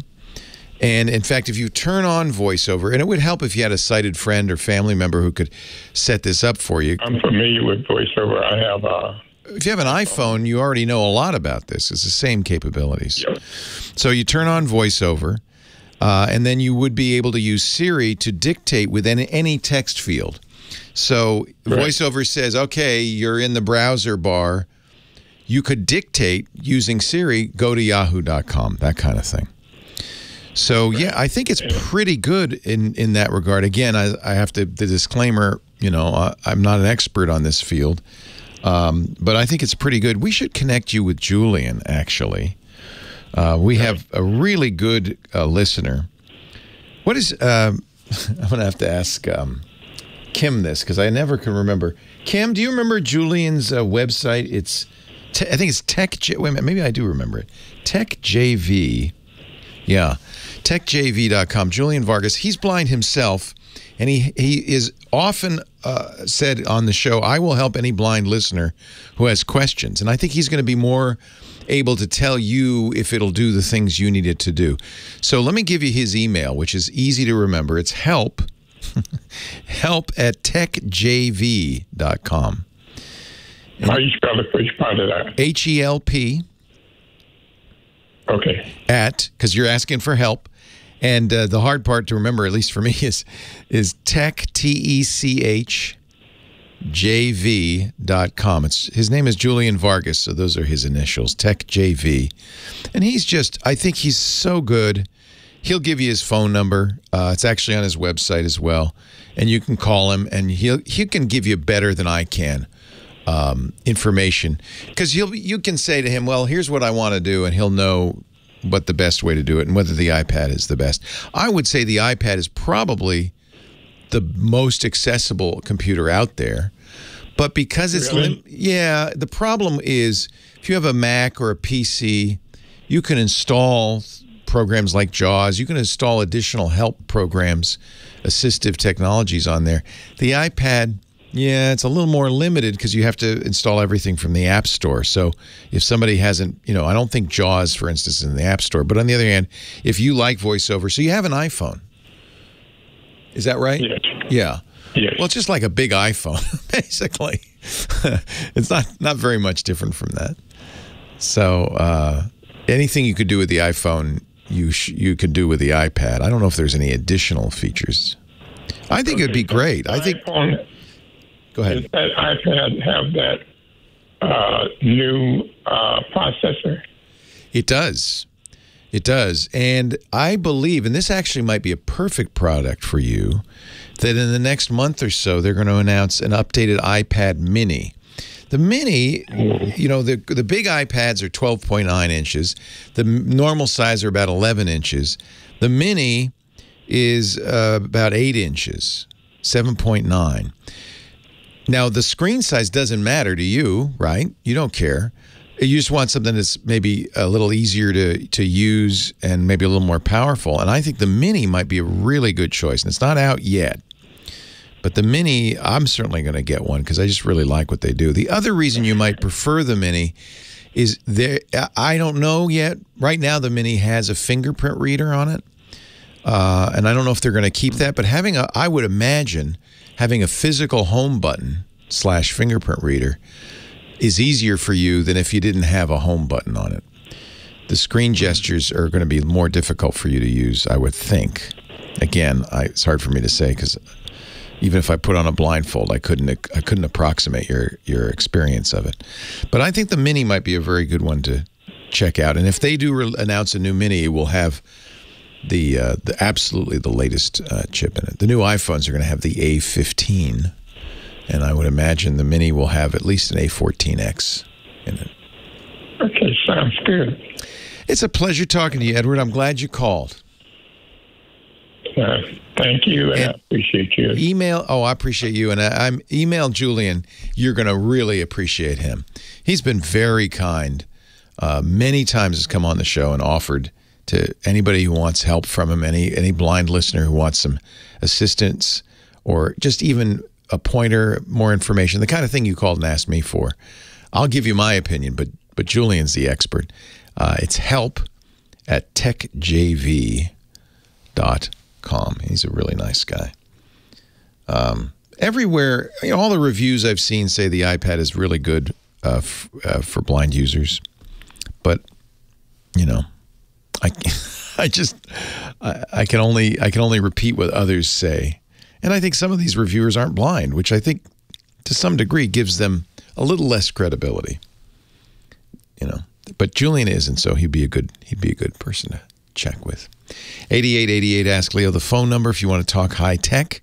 Let me remind you that everything we talk about, including the link to Julian's website, will be at our website, and it's free and it's easy to use. TechGuyLabs.com. TechGuyLabs.com. What we do is that we divide the site up into shows. This is show 1827, and then each show is divided into hours, 1, 2, and 3, each hour into segments. This is hour 3, segment 3, for instance. You can go right there. James writes down everything we talk about. That'll be on the page pretty quick after the show. And then a day or so after the show, after we've edited it down, there'll be audio and video there. So you could go to that segment. You could actually listen to your segment over again, Edward, if you wanted to. And one more feature, which I think is, I hope is helpful, which is you can leave comments. So if you have a suggestion for Edward or any of our callers, you can leave those comments there. Free to use the website. There's no sign up to use it. If you want to leave a comment, we do ask you to sign in with Facebook or Twitter or Google or something, just because we want to stop spammers, frankly. That's all. I don't do anything with those addresses. TechGuyLabs.com. The GizWiz, Dick Debartolo, and his Gadget of the Week coming up next.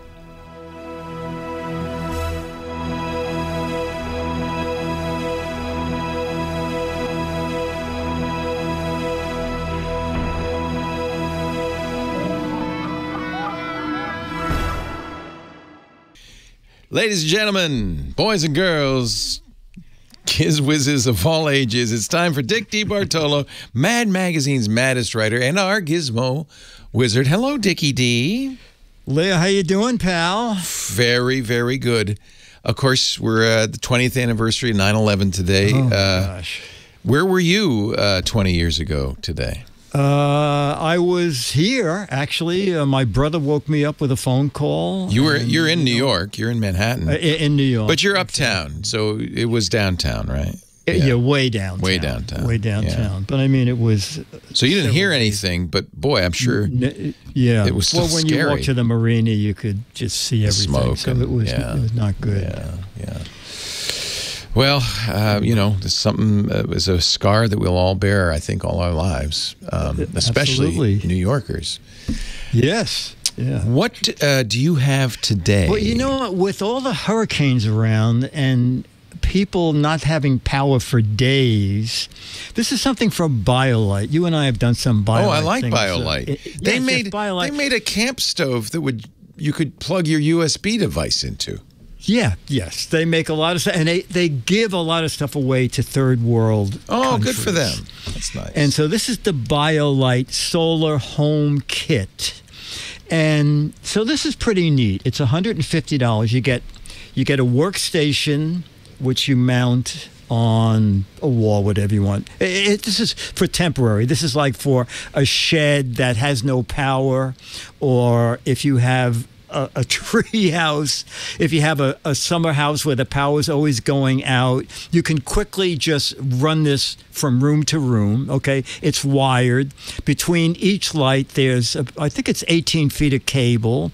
Each light has its own on and off switch. The little workstation has a work light. It has a little place to plug in a memory card if you want to play music. Oh. Has a built-in FM radio. It looks like one of those handheld cassette players, kind of. Yeah, it does look like that. It's so funny. It does look like that. And is this all charged by solar?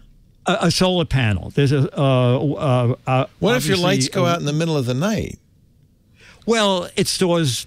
Oh, it's got a battery in the battery that is in the little workstation. You keep it charging. Yeah, and it's interesting because I'm among the reviews. There's 3 people who said, "I bought one of these and I just keep it in the closet for emergencies." No, I'm thinking, shouldn't you put the solar panel in your window? Yes. So did you set this up? How long did it take to charge it up? You know what? It is so much wiring here. I just charged it to make sure that the lights light. Oh, and one of the lights has a built-in motion sensor. So if you want to aim that toward a door, you'll know that's what I would do. I would put this in the garage or wherever you don't want to be in the pitch black, the basement. String a wire to the solar panel, let it charge all the time, and then that way you've got a motion sensitive light that works, right? Yeah, exactly. Yeah. And you get 20 feet of cable. You should always have it charging if it's your emergency backup. Yeah. It's $150 for the kit. And my only concern is this. It looks like it's kind of small solar panel, so I wonder how long that would take to charge it all up. It was, I believe, it was only 4 hours in bright sun. Oh, that's not bad at all. If you want to cheat, I think for $13 they sell an AC connector. There's a little you might keep it as an emergency light that's charging from the power. Exactly. If you want to do that, you can. But it's very nicely laid out. It comes in this neat little box for easy storage. But as we're saying, you should really have the solar panel out and keep that charged. So if the lights go out, you can instantly throw some light into each room. But I think that's kind of cool. Like if the power went out for a long time, you could keep it charged via AC, but then if the power went out for a long time, you could use the sun to keep it charged up in between during the day, and at night you'd have a little bit. That's a clever device. Now, here's the way you'd find this device. You go to Dick's website, gizwiz.biz. The new and I improved. took your advice. The website is now on the internet, so thank you for that. Very smart. I think, a website that's not on the internet is really hard to reach. It requires, too much driving, in my opinion.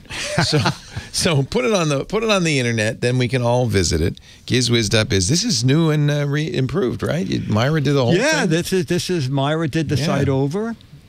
And, nice job. We made it mobile. And you can smell the fresh paint when you get there. Most people now are doing mobile. Oh, yeah. Searching for websites. I almost think you don't really need these days a website as much as you need a mobile app or a mobile site. Oh, that's interesting. Yeah. That's interesting. That's slowly changing. But, I wonder, hey, thanks for a little link to Tech Guy Labs there, by the way. Thank you. Oh, yeah. No, I just saw that. Dick appears here, but he also appears on World News Now. If you want to see the gadgets he shows there, that's on the website. There's a big button that says the GizWiz Visit the Tech Guy. If you want to find this device that he mentioned, the BioLite Solar Home 620 kit, and also everything he's mentioned in previous times. And don't forget the What the Heck Is It contest. The chance to win an autographed copy of Mad Magazine if you can identify this organ pipe. I'm sorry. Oh, did I say that out loud? Oh, no. Dick. Dick is smart. He never tells me ahead of time. No. I'm just as ignorant as I always am. But so the trick is, what could this be? There are autographed copies of Mad Magazine, up to 6 for the right answer. But the good news is there's up to 12 for the cute wrong answer. So make it funny. All the details are at gizwiz.biz. And you have, this is a brand new one, so you have to the end of October. Yeah. Till Halloween to do this. There's lots of other stuff there. Dick's Blog and Log, Gizmos Ahoy, Boat Gadgets, the GizWiz Garb Edge, which is hats and things, and of course all his Mad Magazine collectibles and Match Game collectibles too. Gizwiz.biz. Very nice, Dick. Did you go to any of the memorials this morning or anything? No, I did not. It's probably too crowded. I watched some of it on television and just had memories of people I met. We went. I know you used to do Live with Regis and Kathy Lee. Yes. And they called me in October of 2001 because they couldn't get anybody to come out and do the show. And they said, would you be willing to fly out to New York in a month after 9/11? I said, sure, I'll be there. And the main reason I did it, and it was Regis and Kelly by then. Yeah, right. Main reason I did it was because I wanted to go to the site and pay my respects, and it was something to see. It was all fenced in, and of course the fences were filled with flyers. Have you seen our father, our son, our friend, and memorials? God. I went by the fire station and all the flowers, and it was very, very moving. I felt very fortunate. Dennis and I went down to. They made the Javits Center where you would meet people, and they had said that they needed dog food.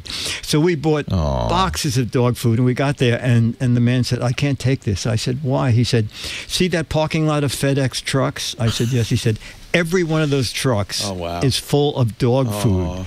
So we turned away. The guy said, look, you look so depressed.